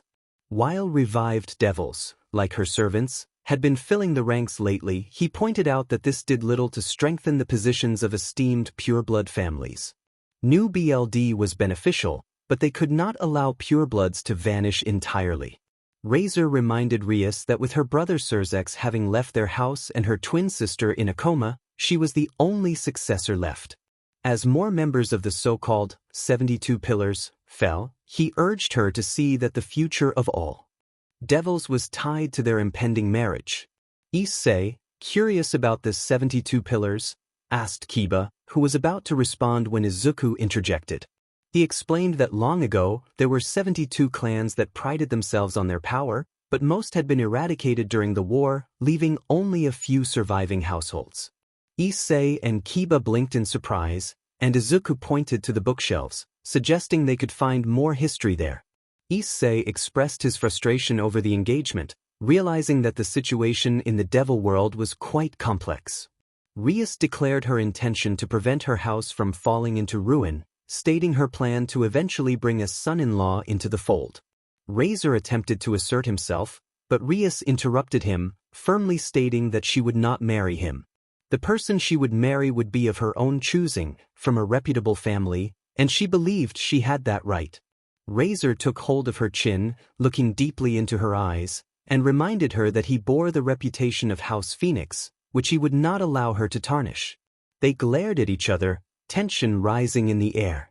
𝐻𝐿 called out in concern, along with the others. 𝐻𝐿 declared his intent to take 𝐻𝐿 back to the underworld, even if it meant resorting to extreme measures against her servants. As their eyes glowed with intensity, both 𝐻𝐿 and 𝐻𝐿 released a powerful aura, but it was 𝐻𝐿 who intervened, urging them to calm down. With a commanding presence, she made it clear that she would not stand idly by, as she was there on 𝗧𝗍𝗍's orders. 𝐻𝐿 nervously acknowledged 𝐻𝐿's authority, while she explained that they had anticipated this conflict. In the event that a decision could not be reached, they had prepared a last resort. 𝐻𝐿, intrigued, asked about this last resort. 𝐻𝐿 informed her that if she insisted on her position, she could settle the issue with 𝐻𝐿 through a raiding game. 𝐻𝐿 was taken aback by the suggestion. 𝐻𝐿 recalled hearing about the raiding game from 𝗀𝗱, and 𝐀𝐮𝐵 explained that it resembled chess, where upper-class demons fought using their servants. 𝐻𝐿 was intrigued by the concept. Aquino elaborated that their powers were likened to chess pieces, which is why they were referred to as evil pieces. 𝐻𝐿 began to understand the implications. 𝐻𝐿 boasted about his experience in the game, claiming he had played and won many times. He pointed out that 𝐻𝐿 was not even an officially qualified player and lacked experience, causing her to frown. Aquino noted that only seasoned demons were originally allowed to participate in a raiding game, leading 𝐻𝐿 to worry about 𝐻𝐿's disadvantage. Kaneko agreed that the situation was worsening. 𝐻𝐿 then asked 𝐻𝐿 if all her servants were present. When she confirmed they were, he laughed and snapped his fingers. A magical symbol appeared, and from the flames, his peerage emerged, revealing a stunning array of 15 appealing girls. 𝐻𝐿's eyes widened in disbelief, and he exclaimed in awe, realizing the true extent of 𝐻𝐿's power and influence. 𝐻𝐿 looked at 𝐻𝐿 with a hint of concern, noting how 𝐻𝐿 was visibly distressed. He pointed out that 𝐻𝐿 was crying out while staring at him, which made 𝐻𝐿 sigh in response. She explained that forming a HRM was 𝐻𝐿's dream, and seeing her servants had moved him to tears. Although she found his reaction frustrating, she appreciated his honesty. Nell commented that 𝐻𝐿 was gross, but 𝐻𝐿 dismissed her remark, laughing as he explained that it was natural for a commoner to envy the upper class. 𝐻𝐿, overhearing this, was shocked and angered by the term commoner. 𝐻𝐿 then proposed to give them a show, looking at 𝐻𝐿 with a smug expression. 𝐻𝐿, fueled by determination, declared that he would take 𝐻𝐿 down with his boosted gear right then and there. 𝐻𝐿 rolled his eyes and called out to one of his peerage members, Mira, who promptly jumped in front of 𝐻𝐿, brandishing a stick. 𝐻𝐿 hesitated, not wanting to hurt a little girl, but before he could finish his thought, Mira lunged at him with her stick. Just as she was about to strike, a magic circle appeared between them, halting her attack. The unexpected appearance of the magic circle surprised everyone except 𝐻𝐿𝐵. 𝐻𝐿𝐵 urged Izuku to calm down, explaining that 𝗍𝗟 was just joking. The room turned to Izuku, who appeared lost in thought, his eyes blank as he activated his magic. A flashback revealed 𝗍𝗟's cruel words about burning all of Izuku's servants to death. The memory triggered a panic within Izuku, causing him to hyperventilate as he slowly backed away, trying to regain control. 𝐻𝐿𝐵 noticed his distress and rushed to help him, but Izuku's focus shifted when he saw 𝐸𝐸 charging toward 𝗍𝗟. In the present, 𝗍𝗟 glared at Izuku, demanding to know what was happening, but he was interrupted by his queen, Yubeluna, who warned him just in time. A magical attack from Izuku struck 𝗍𝗟's shoulder, causing chaos. Isabella was about to retaliate but was stopped by Revel, who pointed out that Grafia had already taken care of the situation. Grafia appeared behind Izuku and swiftly subdued him, catching him as he fell. Rias rushed to Izuku's side, concerned about what had happened. Grafia explained that Izuku had been having a panic attack triggered by 𝗍𝗟's words. 𝗍𝗟 was taken aback, realizing the impact of his statement, and suggested that Rias should be more aware of her servant's background. 𝐸𝐸, angered by 𝗍𝗟's comments, defended Izuku, insisting that 𝗍𝗟 had no idea what his cousin had been through. 𝗍𝗟, feeling provoked, warned 𝐸𝐸 that he was asking for trouble. Grafia intervened, demanding that everyone calm down and behave civilly. With the tension diffused, Rias decided to settle the matter in a rating game, surprising her peerage. Grafia approved of the decision, and 𝗍𝗟 reluctantly agreed, gathering his team back into the magic circle. As 𝗍𝗟 prepared to leave, he taunted Rias, expressing his anticipation for their upcoming game. With a flourish, he vanished, leaving behind a lingering sense of challenge. After 𝗍𝗟 departed, Grafia quickly took Izuku back to the Highschool house, with everyone following through Rias's magic circle. In the Highschool house, Grafia arrived swiftly and laid Izuku down in bed. She checked his mana, only to be shocked when a red light chain appeared, halting her examination. Startled, she withdrew her hand, feeling a wave of fear wash over her for the first time in a long while. Curiously, she muttered to herself, wondering what Izuku truly was. Meanwhile, 𝐸𝐸 and Izuku trudged up the uphill road, both carrying heavy bags and sweating profusely. Rias called out to them, urging them to hurry up. Aquino crouched next to Rias, sipping water and enjoying the sight of sweat glistening on their foreheads. 𝐸𝐸 and Izuku both nodded in agreement as they continued moving. 𝐻𝐿𝐵 looked at them with concern, wondering if she should help carry the bags, noticing how much they were sweating. Rias reassured her, stating that they needed to manage on their own. 𝐀𝐮𝐭𝐡𝐨𝐫 decided to move ahead, effortlessly carrying a bag much larger than the ones the others had. Izuku was surprised by 𝐀𝐮𝐵's ease, while 𝐸𝐸 expressed his frustration at 𝐀𝐮𝐵's display of strength. ― approached them, carrying a bag that seemed enormous. Both boys were taken aback, losing their balance. 𝐸𝐸 fell backward, while Izuku focused on stabilizing himself, finally managing to plant his foot firmly on the ground after a moment of effort. He breathed as he hurried to catch up with his friends, glancing back at 𝐸𝐸, who had given up and bowed in defeat. Izuku noticed Rias giggling at 𝐸𝐸's antics, her smile warm and sweet. In a flashback to the occult club, Grafia informed Rias that a game would take place in 10 days. Rias was surprised by the timeline. Grafia explained that the difference in experience and resources between 𝗍𝗟 and Rias necessitated this preparation. Rias reluctantly agreed, deciding to use the time for training. She then inquired about Izuku's well-being. Grafia assured her that he would be fine the next day, having been looked after by 𝐻𝐵 and 𝐾𝐮𝐭𝐡𝐨𝐫, which surprised Rias, especially regarding 𝐾𝐮𝐭𝐡𝐨𝐫's involvement. Rias pondered the connection between 𝐾𝐮𝐭𝐡𝐨𝐫 and Izuku, wondering if they knew each other. After a moment, they arrived at the training area, and 𝐸𝐸, Izuku, and 𝗍𝗟 were amazed by the appealing surroundings. They saw a white mansion with blue rooftops, a circular pond surrounded by greenery, and a columned structure nearby, also enveloped by trees.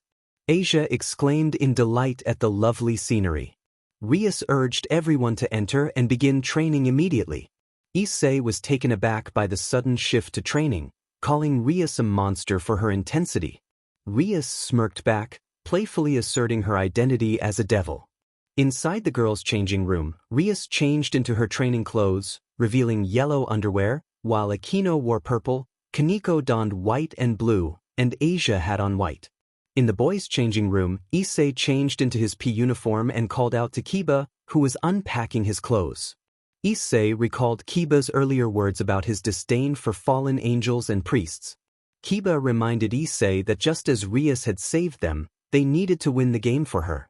𝐒𝐮𝐬 agreed wholeheartedly. 𝐀𝐮𝐵𝐫 then wondered where Izuku was, questioning why he was changing in another room. 𝐒𝐮𝐬 explained that it was due to Izuku's difficult past. 𝐀𝐮𝐵𝐫 nodded in understanding as they finished changing and met up with the girls to start their training. During the first training session on sword combat, 𝐀𝐮𝐵𝐫 instructed Izuku and 𝐒𝐮𝐬, who stood 5 feet apart, each holding a wooden stick. 𝐒𝐮𝐬, filled with doubt, declared his intent to give it a try, while Izuku focused intently on 𝐀𝐮𝐵𝐫. As 𝐒𝐮𝐬 charged at 𝐀𝐮𝐵𝐫 with wide swings, 𝐀𝐮𝐵𝐫 skillfully blocked the attacks. Izuku joined in with a side swing, but 𝐀𝐮𝐵𝐫 dodged just in time, leaving 𝐒𝐮𝐬 to take a hit to the stomach. Izuku followed up after 𝐀𝐮𝐵𝐫, ready to continue the training. 𝐀𝐮𝐵𝐫 explained to 𝐒𝐮𝐬 that it was not just about swinging a sword, one had to be aware of their opponent and surroundings. As 𝐒𝐮𝐬 stepped back, he swung his sword at both 𝐀𝐮𝐵𝐫 and Izuku, who managed to jump out of the way just in time. 𝐀𝐮𝐵𝐫 then delivered a swift kick to both 𝐒𝐮𝐬 and Izuku's faces, sending them tumbling backward. With a smirk, 𝐀𝐮𝐵𝐫 commented on the importance of delivering a precise blow. 𝐒𝐮𝐬, impressed by 𝐀𝐮𝐵�'s swordsmanship, expressed his admiration, while Izuku began jotting down notes in his book. In the living room, 𝐻𝐮𝐭 announced the second lesson to 𝐒𝐮𝐬, Izuku, and 𝐴sia, instructing them to direct their body's aura flow to concentrate their magic. 𝐒𝐮𝐬 extended his hand, focusing his magic into his palm, while Izuku and 𝐴sia did the same. 𝐻𝐻𝐮 encouraged them to focus their minds and feel the flow of magic. As she walked behind Izuku, she wrapped her arms around him, causing him to jump in surprise. She whispered for him to concentrate, her warm presence making him feel flustered. 𝐒𝐮𝐬 and 𝐴sia exchanged glances, surprised by 𝐻𝐻𝐮's affectionate behavior. 𝐻𝐻𝐮's sultry smile and warm gaze were directed at Izuku, who was visibly shy and blushing. 𝐻𝐻𝐮 reminded them that visualization was key, urging them to think about what they wanted and see it happen in their minds. Izuku, still bashful, asked if there were any limits to what he could think about. 𝐻𝐻𝐮 cheerfully replied that there were none, encouraging him to concentrate. As Izuku nodded rapidly, he requested to be released, feeling overwhelmed. 𝐻𝐻𝐮 playfully tightened her embrace, teasing him about making him uncomfortable. Unable to respond, Izuku's eyes spun as he blushed deeply, eventually fainting in 𝐻𝐻𝐮's arms. 𝐻𝐻𝐮 giggled, noting that he had reached his limit, while 𝐒𝐮𝐬 glared at Izuku with jealousy. 𝐴sia, pouting, poked Izuku's cheek. In the forest, 𝐾𝐮𝐭 announced the third lesson. An explosion echoed as Izuku and 𝐒𝐮𝐬 collided with a tree, groaning in pain. 𝐾𝐮𝐿 looked at them with a monotone expression, simply stating they were weak. 𝐒𝐮𝐬, determined, rushed at 𝐾𝐮𝐿, but she dodged and delivered a swift kick to his back, sending him to the ground. 𝐾𝐮𝐿 advised them to aim for their opponent's line of symmetry and deliver precise blows, stepping on 𝐒𝐮𝐬's back as he coughed. Izuku attempted to use his tendrils against 𝐾𝐮𝐿, but she was too quick. When she got close, she struck him in the stomach, causing him to kneel in pain. 𝐾𝐮𝐿 reminded them to think ahead when their opponent dodged their attacks. Izuku, determined, stood up, ready for another round. After another minute of sparring, they decided to call it a day so Izuku could train with 𝐻𝐻𝐮, 𝐒𝐮𝐬, and 𝐴sia on magic control. As they walked back to the mansion, Izuku initiated a conversation with 𝐾𝐮𝐿, complimenting her strength and tactical skills. 𝐾𝐮𝐿 acknowledged that everyone had unique powers, noting that Izuku was a hard worker as well. Izuku smiled, expressing his gratitude but also mentioning that he felt 𝐾𝐮𝐿 had been holding back during their sparring match. 𝐾𝐮𝐿 paused, her eyes widening slightly at his observation. Kaneko felt nervous as she asked Izuku what he meant. Izuku softly muttered that he had known it all along and looked at her, recalling their previous meeting. A gentle breeze passed between them, creating a moment of silence. Kaneko inquired how long he had remembered, her voice soft. Izuku replied that it wasn't quite remembering, but rather a dream that had come to him after the battle with the fallen angel. He described how he had been experiencing strange dreams of the past, with some images unclear and voices unheard, except for Kaneko's, which he saw vividly. Kaneko blushed at the thought that Izuku remembered her even in his dreams. He then took her hand and looked into her eyes, asking if she could tell him what had happened. He could see the desperation in his green eyes as he searched for answers. Izuku acknowledged that Kaneko might have a dark past like 𝐀𝐮𝐭𝐡𝐨𝐫, but he simply wanted to know. Kaneko gently placed a hand over his lips, silencing him, and assured him that she would share what she knew, and she wanted to hear his story too. As they began to share their tales, Kaneko revealed that she and her sisters were 𝐀𝐮𝐭𝐡𝐨𝐫 who had lost their parents and home. They had always been together, but one day, they encountered 𝐀𝐮𝐭𝐡𝐨𝐫 and Izuku, who helped them fend off an attacking stray dog. After driving the dog away, the Midoriya family took the two cats home, unaware of their true nature. Eventually, the cats revealed their true forms to the Midoriya family, who were shocked but welcomed them as part of their family, naming them 𝗧𝗟𝗓 and Kuroka. Those days were filled with happiness until one day, Kuroka lost control of her 𝐀𝐮𝐭𝐡𝐨𝐫 powers and nearly harmed Izuku. Kaneko explained that after discovering what her sister had almost done, she couldn't face Izuku or his family, so she ran away to join the Gremory family, believing it was the best way to keep him safe from her powers. Tears filled her eyes as she recounted how she had felt when she saw the news of Izuku's home on fire, fearing she had lost him too. Izuku was surprised to learn that Kaneko had worried about him and his family during his quirkless life. He felt a surge of anger toward his past self for thinking that no one would care if he were gone. Everything was changing now. Kaneko hesitated, feeling overwhelmed, but was interrupted when Izuku wrapped his arms around her in a comforting hug. She was taken aback, unsure of how to respond. Izuku reassured her that it wasn't her fault. Kaneko, still feeling guilty, cried into his chest, expressing her longing to be strong but admitting her fear of accepting her 𝐀𝐮𝐴𝐫 powers. She pleaded for his help, and Izuku gently petted her head, offering comfort. As evening fell, Izuku and Kaneko remained in the woods. They sat on a rock, with Izuku sitting while Kaneko rested her head in his lap. He gazed up at the bright moon shining down on them, contemplating how he could help Kaneko become stronger. An idea began to form in his mind. Kaneko stirred slightly, and when she opened her eyes, she looked up at Izuku. He greeted her softly, and she returned the greeting while rubbing her eyes and sitting up. Izuku then mentioned that he had a way to help her grow stronger. Kaneko looked at him with interest as he explained his training plan, emphasizing the importance of trust. After discussing the plan, they made their way back to the mansion, during which Izuku shared his dream with Kaneko. He described a vision of a young Kaneko and their promise, though he admitted he didn't know what his father or Kuroka looked like. Kaneko, having never met the man, speculated that Kuroka might have some knowledge. In the dining room, 𝐬𝐮𝐸 was enjoying a large portion of food, excitedly using his shredding powers to peel garlic and potatoes. He was eager to demonstrate his abilities to 𝐬𝐻𝐵, who was also learning to control her magic and assist with cooking. As 𝐬𝐮𝐸 bit into his meat, he noticed Akino sipping her soup. His imagination wandered, and he found himself momentarily distracted by thoughts of her, which caused him to choke on his food. He quickly recalled the words of Akino and Kaneko, reminding himself to stay focused. Akino explained that the source of magic lies within one's imagination, emphasizing the importance of forming a clear image in one's mind. Kaneko noted that everyone has their own specialty. She felt 𝐬𝐮𝐸's gaze upon her and turned to him, noticing the expression on his face. Kaneko remarked that 𝐬𝐮𝐸 looked flustered, which caused him to panic. He insisted he wasn't making any strange faces, but a chilling aura nearby made him uneasy. Rias called out to 𝐬𝐮𝐸 and Izuku, prompting 𝐬𝐮𝐸 to respond quickly. Rias inquired about their feelings after their first day of training. 𝐬𝐮𝐸 admitted he still felt like the weakest in the group, only to be playfully tugged by Izuku, who questioned his self-deprecating attitude. Izuku promised to explain after dinner, and they returned to their meal with the others. Later, Rias gathered everyone in the lounge, where they reviewed Izuku's notebook detailing the weaknesses and potential improvements for each of his friends. 𝐀𝐮𝐭𝐡𝐨𝐫 was astonished by the contents of the notebook, and 𝐒𝐮𝐦𝐦𝐚𝐫𝐲 expressed his excitement, realizing that his sacred gear could indeed empower others.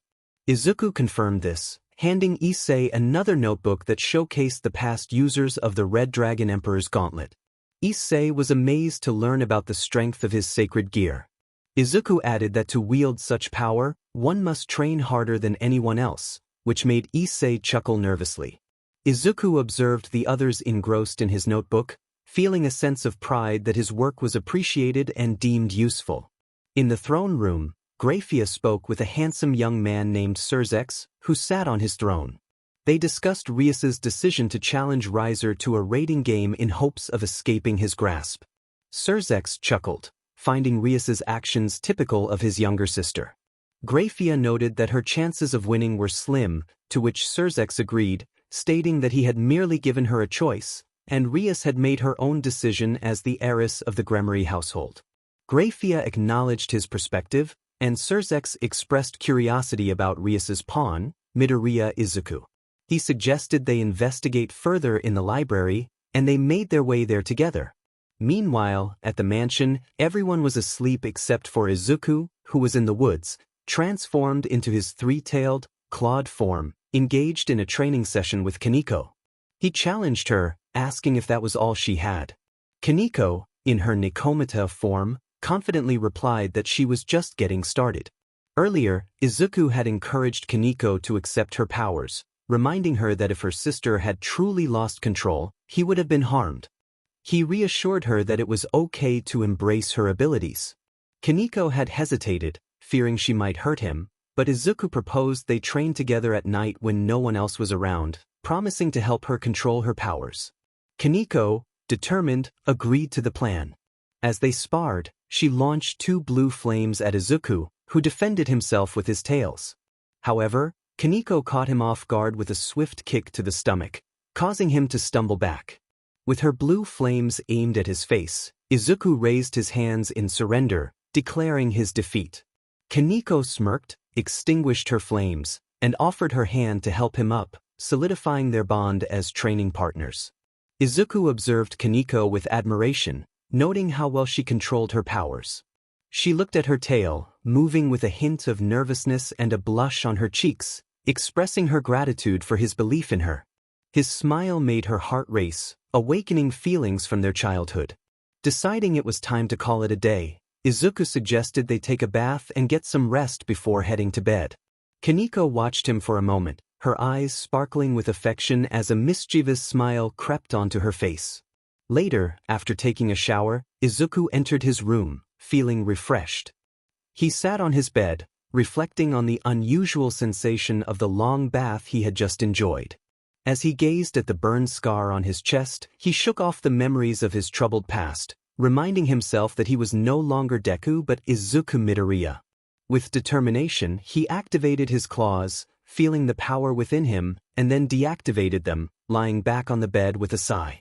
He wondered about the origins of his Chaos Dragon arm, wishing he could find more information about it in the occult club or library. As he relaxed, he heard a soft sound coming from his pillow. Curiosity piqued, he lifted the blanket to discover Kaneko nestled beneath it, her presence unexpected and startling. Caught off guard, Izuku blushed deeply, surprised to find her there. Kaneko playfully teased him, expressing her longing to be close to him. The warmth between them grew as they shared a moment of connection, their hearts racing in unison. Izuku felt a rush of emotions as they fell onto the bed, their bodies brushing against each other. He struggled to contain his feelings, but the intensity of the moment overwhelmed him. Kaneko's affection was palpable, and he sensed her longing for closeness. They lay together, Kaneko whispered sweetly, her hands moving closer to him. Izuku's heart raced as he realized the depth of her feelings and the warmth radiating from her. She wanted to express her emotions, and he could feel the connection between them growing stronger. In that moment, Izuku understood that their bond was more than friendship. It was something deeper, something that ignited a fire within him. With newfound determination, he embraced the moment, ready to explore the depths of their relationship and the feelings they had for one another. 𝐾𝐮𝐭𝐡𝐨𝐫 sweetly whispered, caressing Izuku's cheek and asking to join together. Both Izuku and 𝐾𝐮𝐭𝐡𝐨𝐫 shared a moment of intimacy, feeling a mix of excitement and nervousness. 𝐾𝐮𝐭𝐡𝐨𝐫 let out a soft sound, indicating her anticipation, as they remained still until she gave him a sign to proceed. Finally, they were together again, and 𝐾𝐮𝐭𝐡𝐨𝐫 kissed Izuku with wild passion. Izuku allowed his instincts to take over, beginning to move slowly before gradually increasing the rhythm. The warmth of 𝐾𝐮𝐭𝐡𝐨𝐫's body and the strength of her muscles made each movement feel intense, as if she were drawing him in closer. 𝐾𝐮𝐭𝐡𝐨𝐫's soft sounds filled the air, a mix of delight and encouragement, as their bodies moved in sync. The warmth within them grew, and they shared another kiss, deepening their connection. 𝐾𝐮𝐭𝐡𝐨𝐫 playfully shifted positions, straddling Izuku and looking into his eyes with a teasing smile. Izuku expressed his affection, wanting 𝐾𝐮𝐭𝐡𝐨𝐫 to feel good about herself, appreciating every part of her. He focused on making her feel cherished, wanting her to know that her small stature was endearing to him. As they continued, 𝐾𝐮𝐭𝐡𝐨𝐫's soft embrace encouraged Izuku to pick up the pace. She whispered her desires, urging him on, and he responded, feeling the intensity build between them. They could sense the excitement growing, both ready for their release. 𝐾𝐮𝐭𝐡𝐨𝐫 announced her 𝐒𝐮𝐴𝐻, and Izuku felt the urgency rising within him as well. 𝐾𝐮𝐭𝐡𝐨𝐫, however, pulled him closer, expressing her wishes with a pleading look. They shared a moment of connection, feeling the warmth of their embrace as they drifted into a peaceful sleep, wrapped in each other's arms. The next day, in the lounge, everyone was seated, except for a few. 𝐒𝐮𝐴𝐫 looked surprised, while Akino seemed intrigued. Asia turned to 𝐾𝐮𝐭𝐡𝐨𝐫, who was comfortably sitting in Izuku's lap, and expressed her thoughts on the situation. 𝐾𝐮𝐭𝐡𝐨𝐫 responded with a calm tone, dismissing Asia's concerns. Rias then cleared her throat, shifting the focus of the conversation. She began to tell a story about the origins of the chess piece system among devils, recounting a long-ago war between devils, fallen angels, and gods. The war had left all sides with heavy losses, leading to a slow reproduction rate among devils and putting their species at risk. Rias explained that after the war, many noble families had perished, leaving only a few, including her own family, the Gremory house. This was the reason behind the use of resurrected humans as servants and the creation of the raiding game, which allowed for real battle experience and demonstrated their abilities. After sharing her story, Rias suggested taking a break, sensing that everyone was tired. Akino offered to make some tea, and Asia volunteered to help her. 𝐒𝐮𝐴𝐫, however, called out to Asia, apologizing for the previous night and asking her to keep their secrets safe until everything was ready. Asia nodded, acknowledging her understanding of the ultimate move. Kiba, curious, inquired about this ultimate move. Asia responded that it was nothing. Rias then reminded Asia of her past as a nun and asked her to share what she knew about the church. With a hint of confusion, Asia agreed to share. Once everyone had their tea and snacks, Asia stood before them with various church items.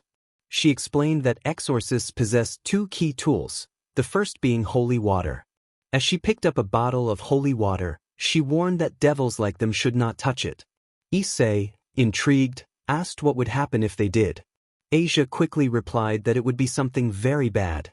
𝐒𝐮𝐴𝐫 noted that being vague only made it scarier. Rias reminded Asia that she was a devil too, which caused Asia to look down, momentarily forgetting her nature. She then looked back up and offered to show them how holy water was made, before picking up a Bible. She revealed that she had been reading it since childhood, but now, even a single line caused her immense pain. Hugging the Bible, she expressed her frustration. Rias reiterated that Asia was a devil, while Kiba remarked that it was expected of her. 𝐾𝐮𝐭𝐡𝐨𝐫 simply stated, "A devil." Akino giggled, noting that the Bible caused devils a lot of damage. Asia protested, claiming that a particular passage was enlightening, but when she tried to read it, she winced in pain and prayed for forgiveness for her inability to read the Bible. Despite her struggles, she continued to attempt reading, causing the others to stifle their laughter. Izuku tried not to laugh as well until he glanced at the holy water and had an idea. Later that night, 𝐬𝐮𝐸 and Rias met under a pillar of the house, while Izuku and 𝐾𝐮𝐭𝐡𝐨𝐫 trained in the forest. After their training, they returned to the mansion to rest, but there were some unexpected changes. Izuku found himself in the center of a bed, sandwiched between 𝐾𝐮𝐭𝐡𝐨𝐫 and 𝐬𝐮, both of whom were peacefully sleeping. He marveled at the unusual experience of sleeping with two appealing girls. As he looked to his left, he saw 𝐾𝐮𝐭𝐡𝐨𝐫 snuggled against his neck, snoring cutely, while 𝐬𝐮 breathed softly on his right. Izuku felt a rush of warmth and quickly shook off any inappropriate thoughts. He sighed and gazed up at the ceiling, reflecting on the day's training. 𝐬𝐮's training plan involved using her healing powers from a distance, while 𝐬𝐮𝐸 focused on boosting his transfer power. Akino and 𝐾𝐮𝐵 trained similarly, and Izuku wished 𝐾𝐮𝐵 would consider combining his sword skills with holy sword techniques, but 𝐾𝐮𝐵's expression suggested he was not keen on the idea. 𝐾𝐮𝐭𝐡𝐨𝐫 was working on her 𝗀𝐾𝐮𝐵 powers, but Izuku understood she wouldn't reveal her true form, so he trained her to summon blue fire without showing her 𝗀𝐾𝐮𝐵 side. Izuku felt satisfied with their training results but pondered his own lack of progress. He appreciated the advancements made by Akino, 𝐾𝐮𝐵, and 𝗀𝐾𝐮𝐭𝐡𝐨𝐫 but yearned for a power that could be used in battle, like an extra card to draw upon when needed. He searched through historical texts for ideas, but nothing came to mind. With a sigh, he closed his eyes and reached out to the only place he could seek power from someone. In the depths of his mind, Izuku found himself surrounded by red chains. He opened his eyes to see the chains binding him. Though he had often wondered about their significance, he pushed the thought aside and called out to his partner, King. He asked if King was present, and from the darkness, a pair of large red eyes appeared, gazing at him. King acknowledged Izuku's call.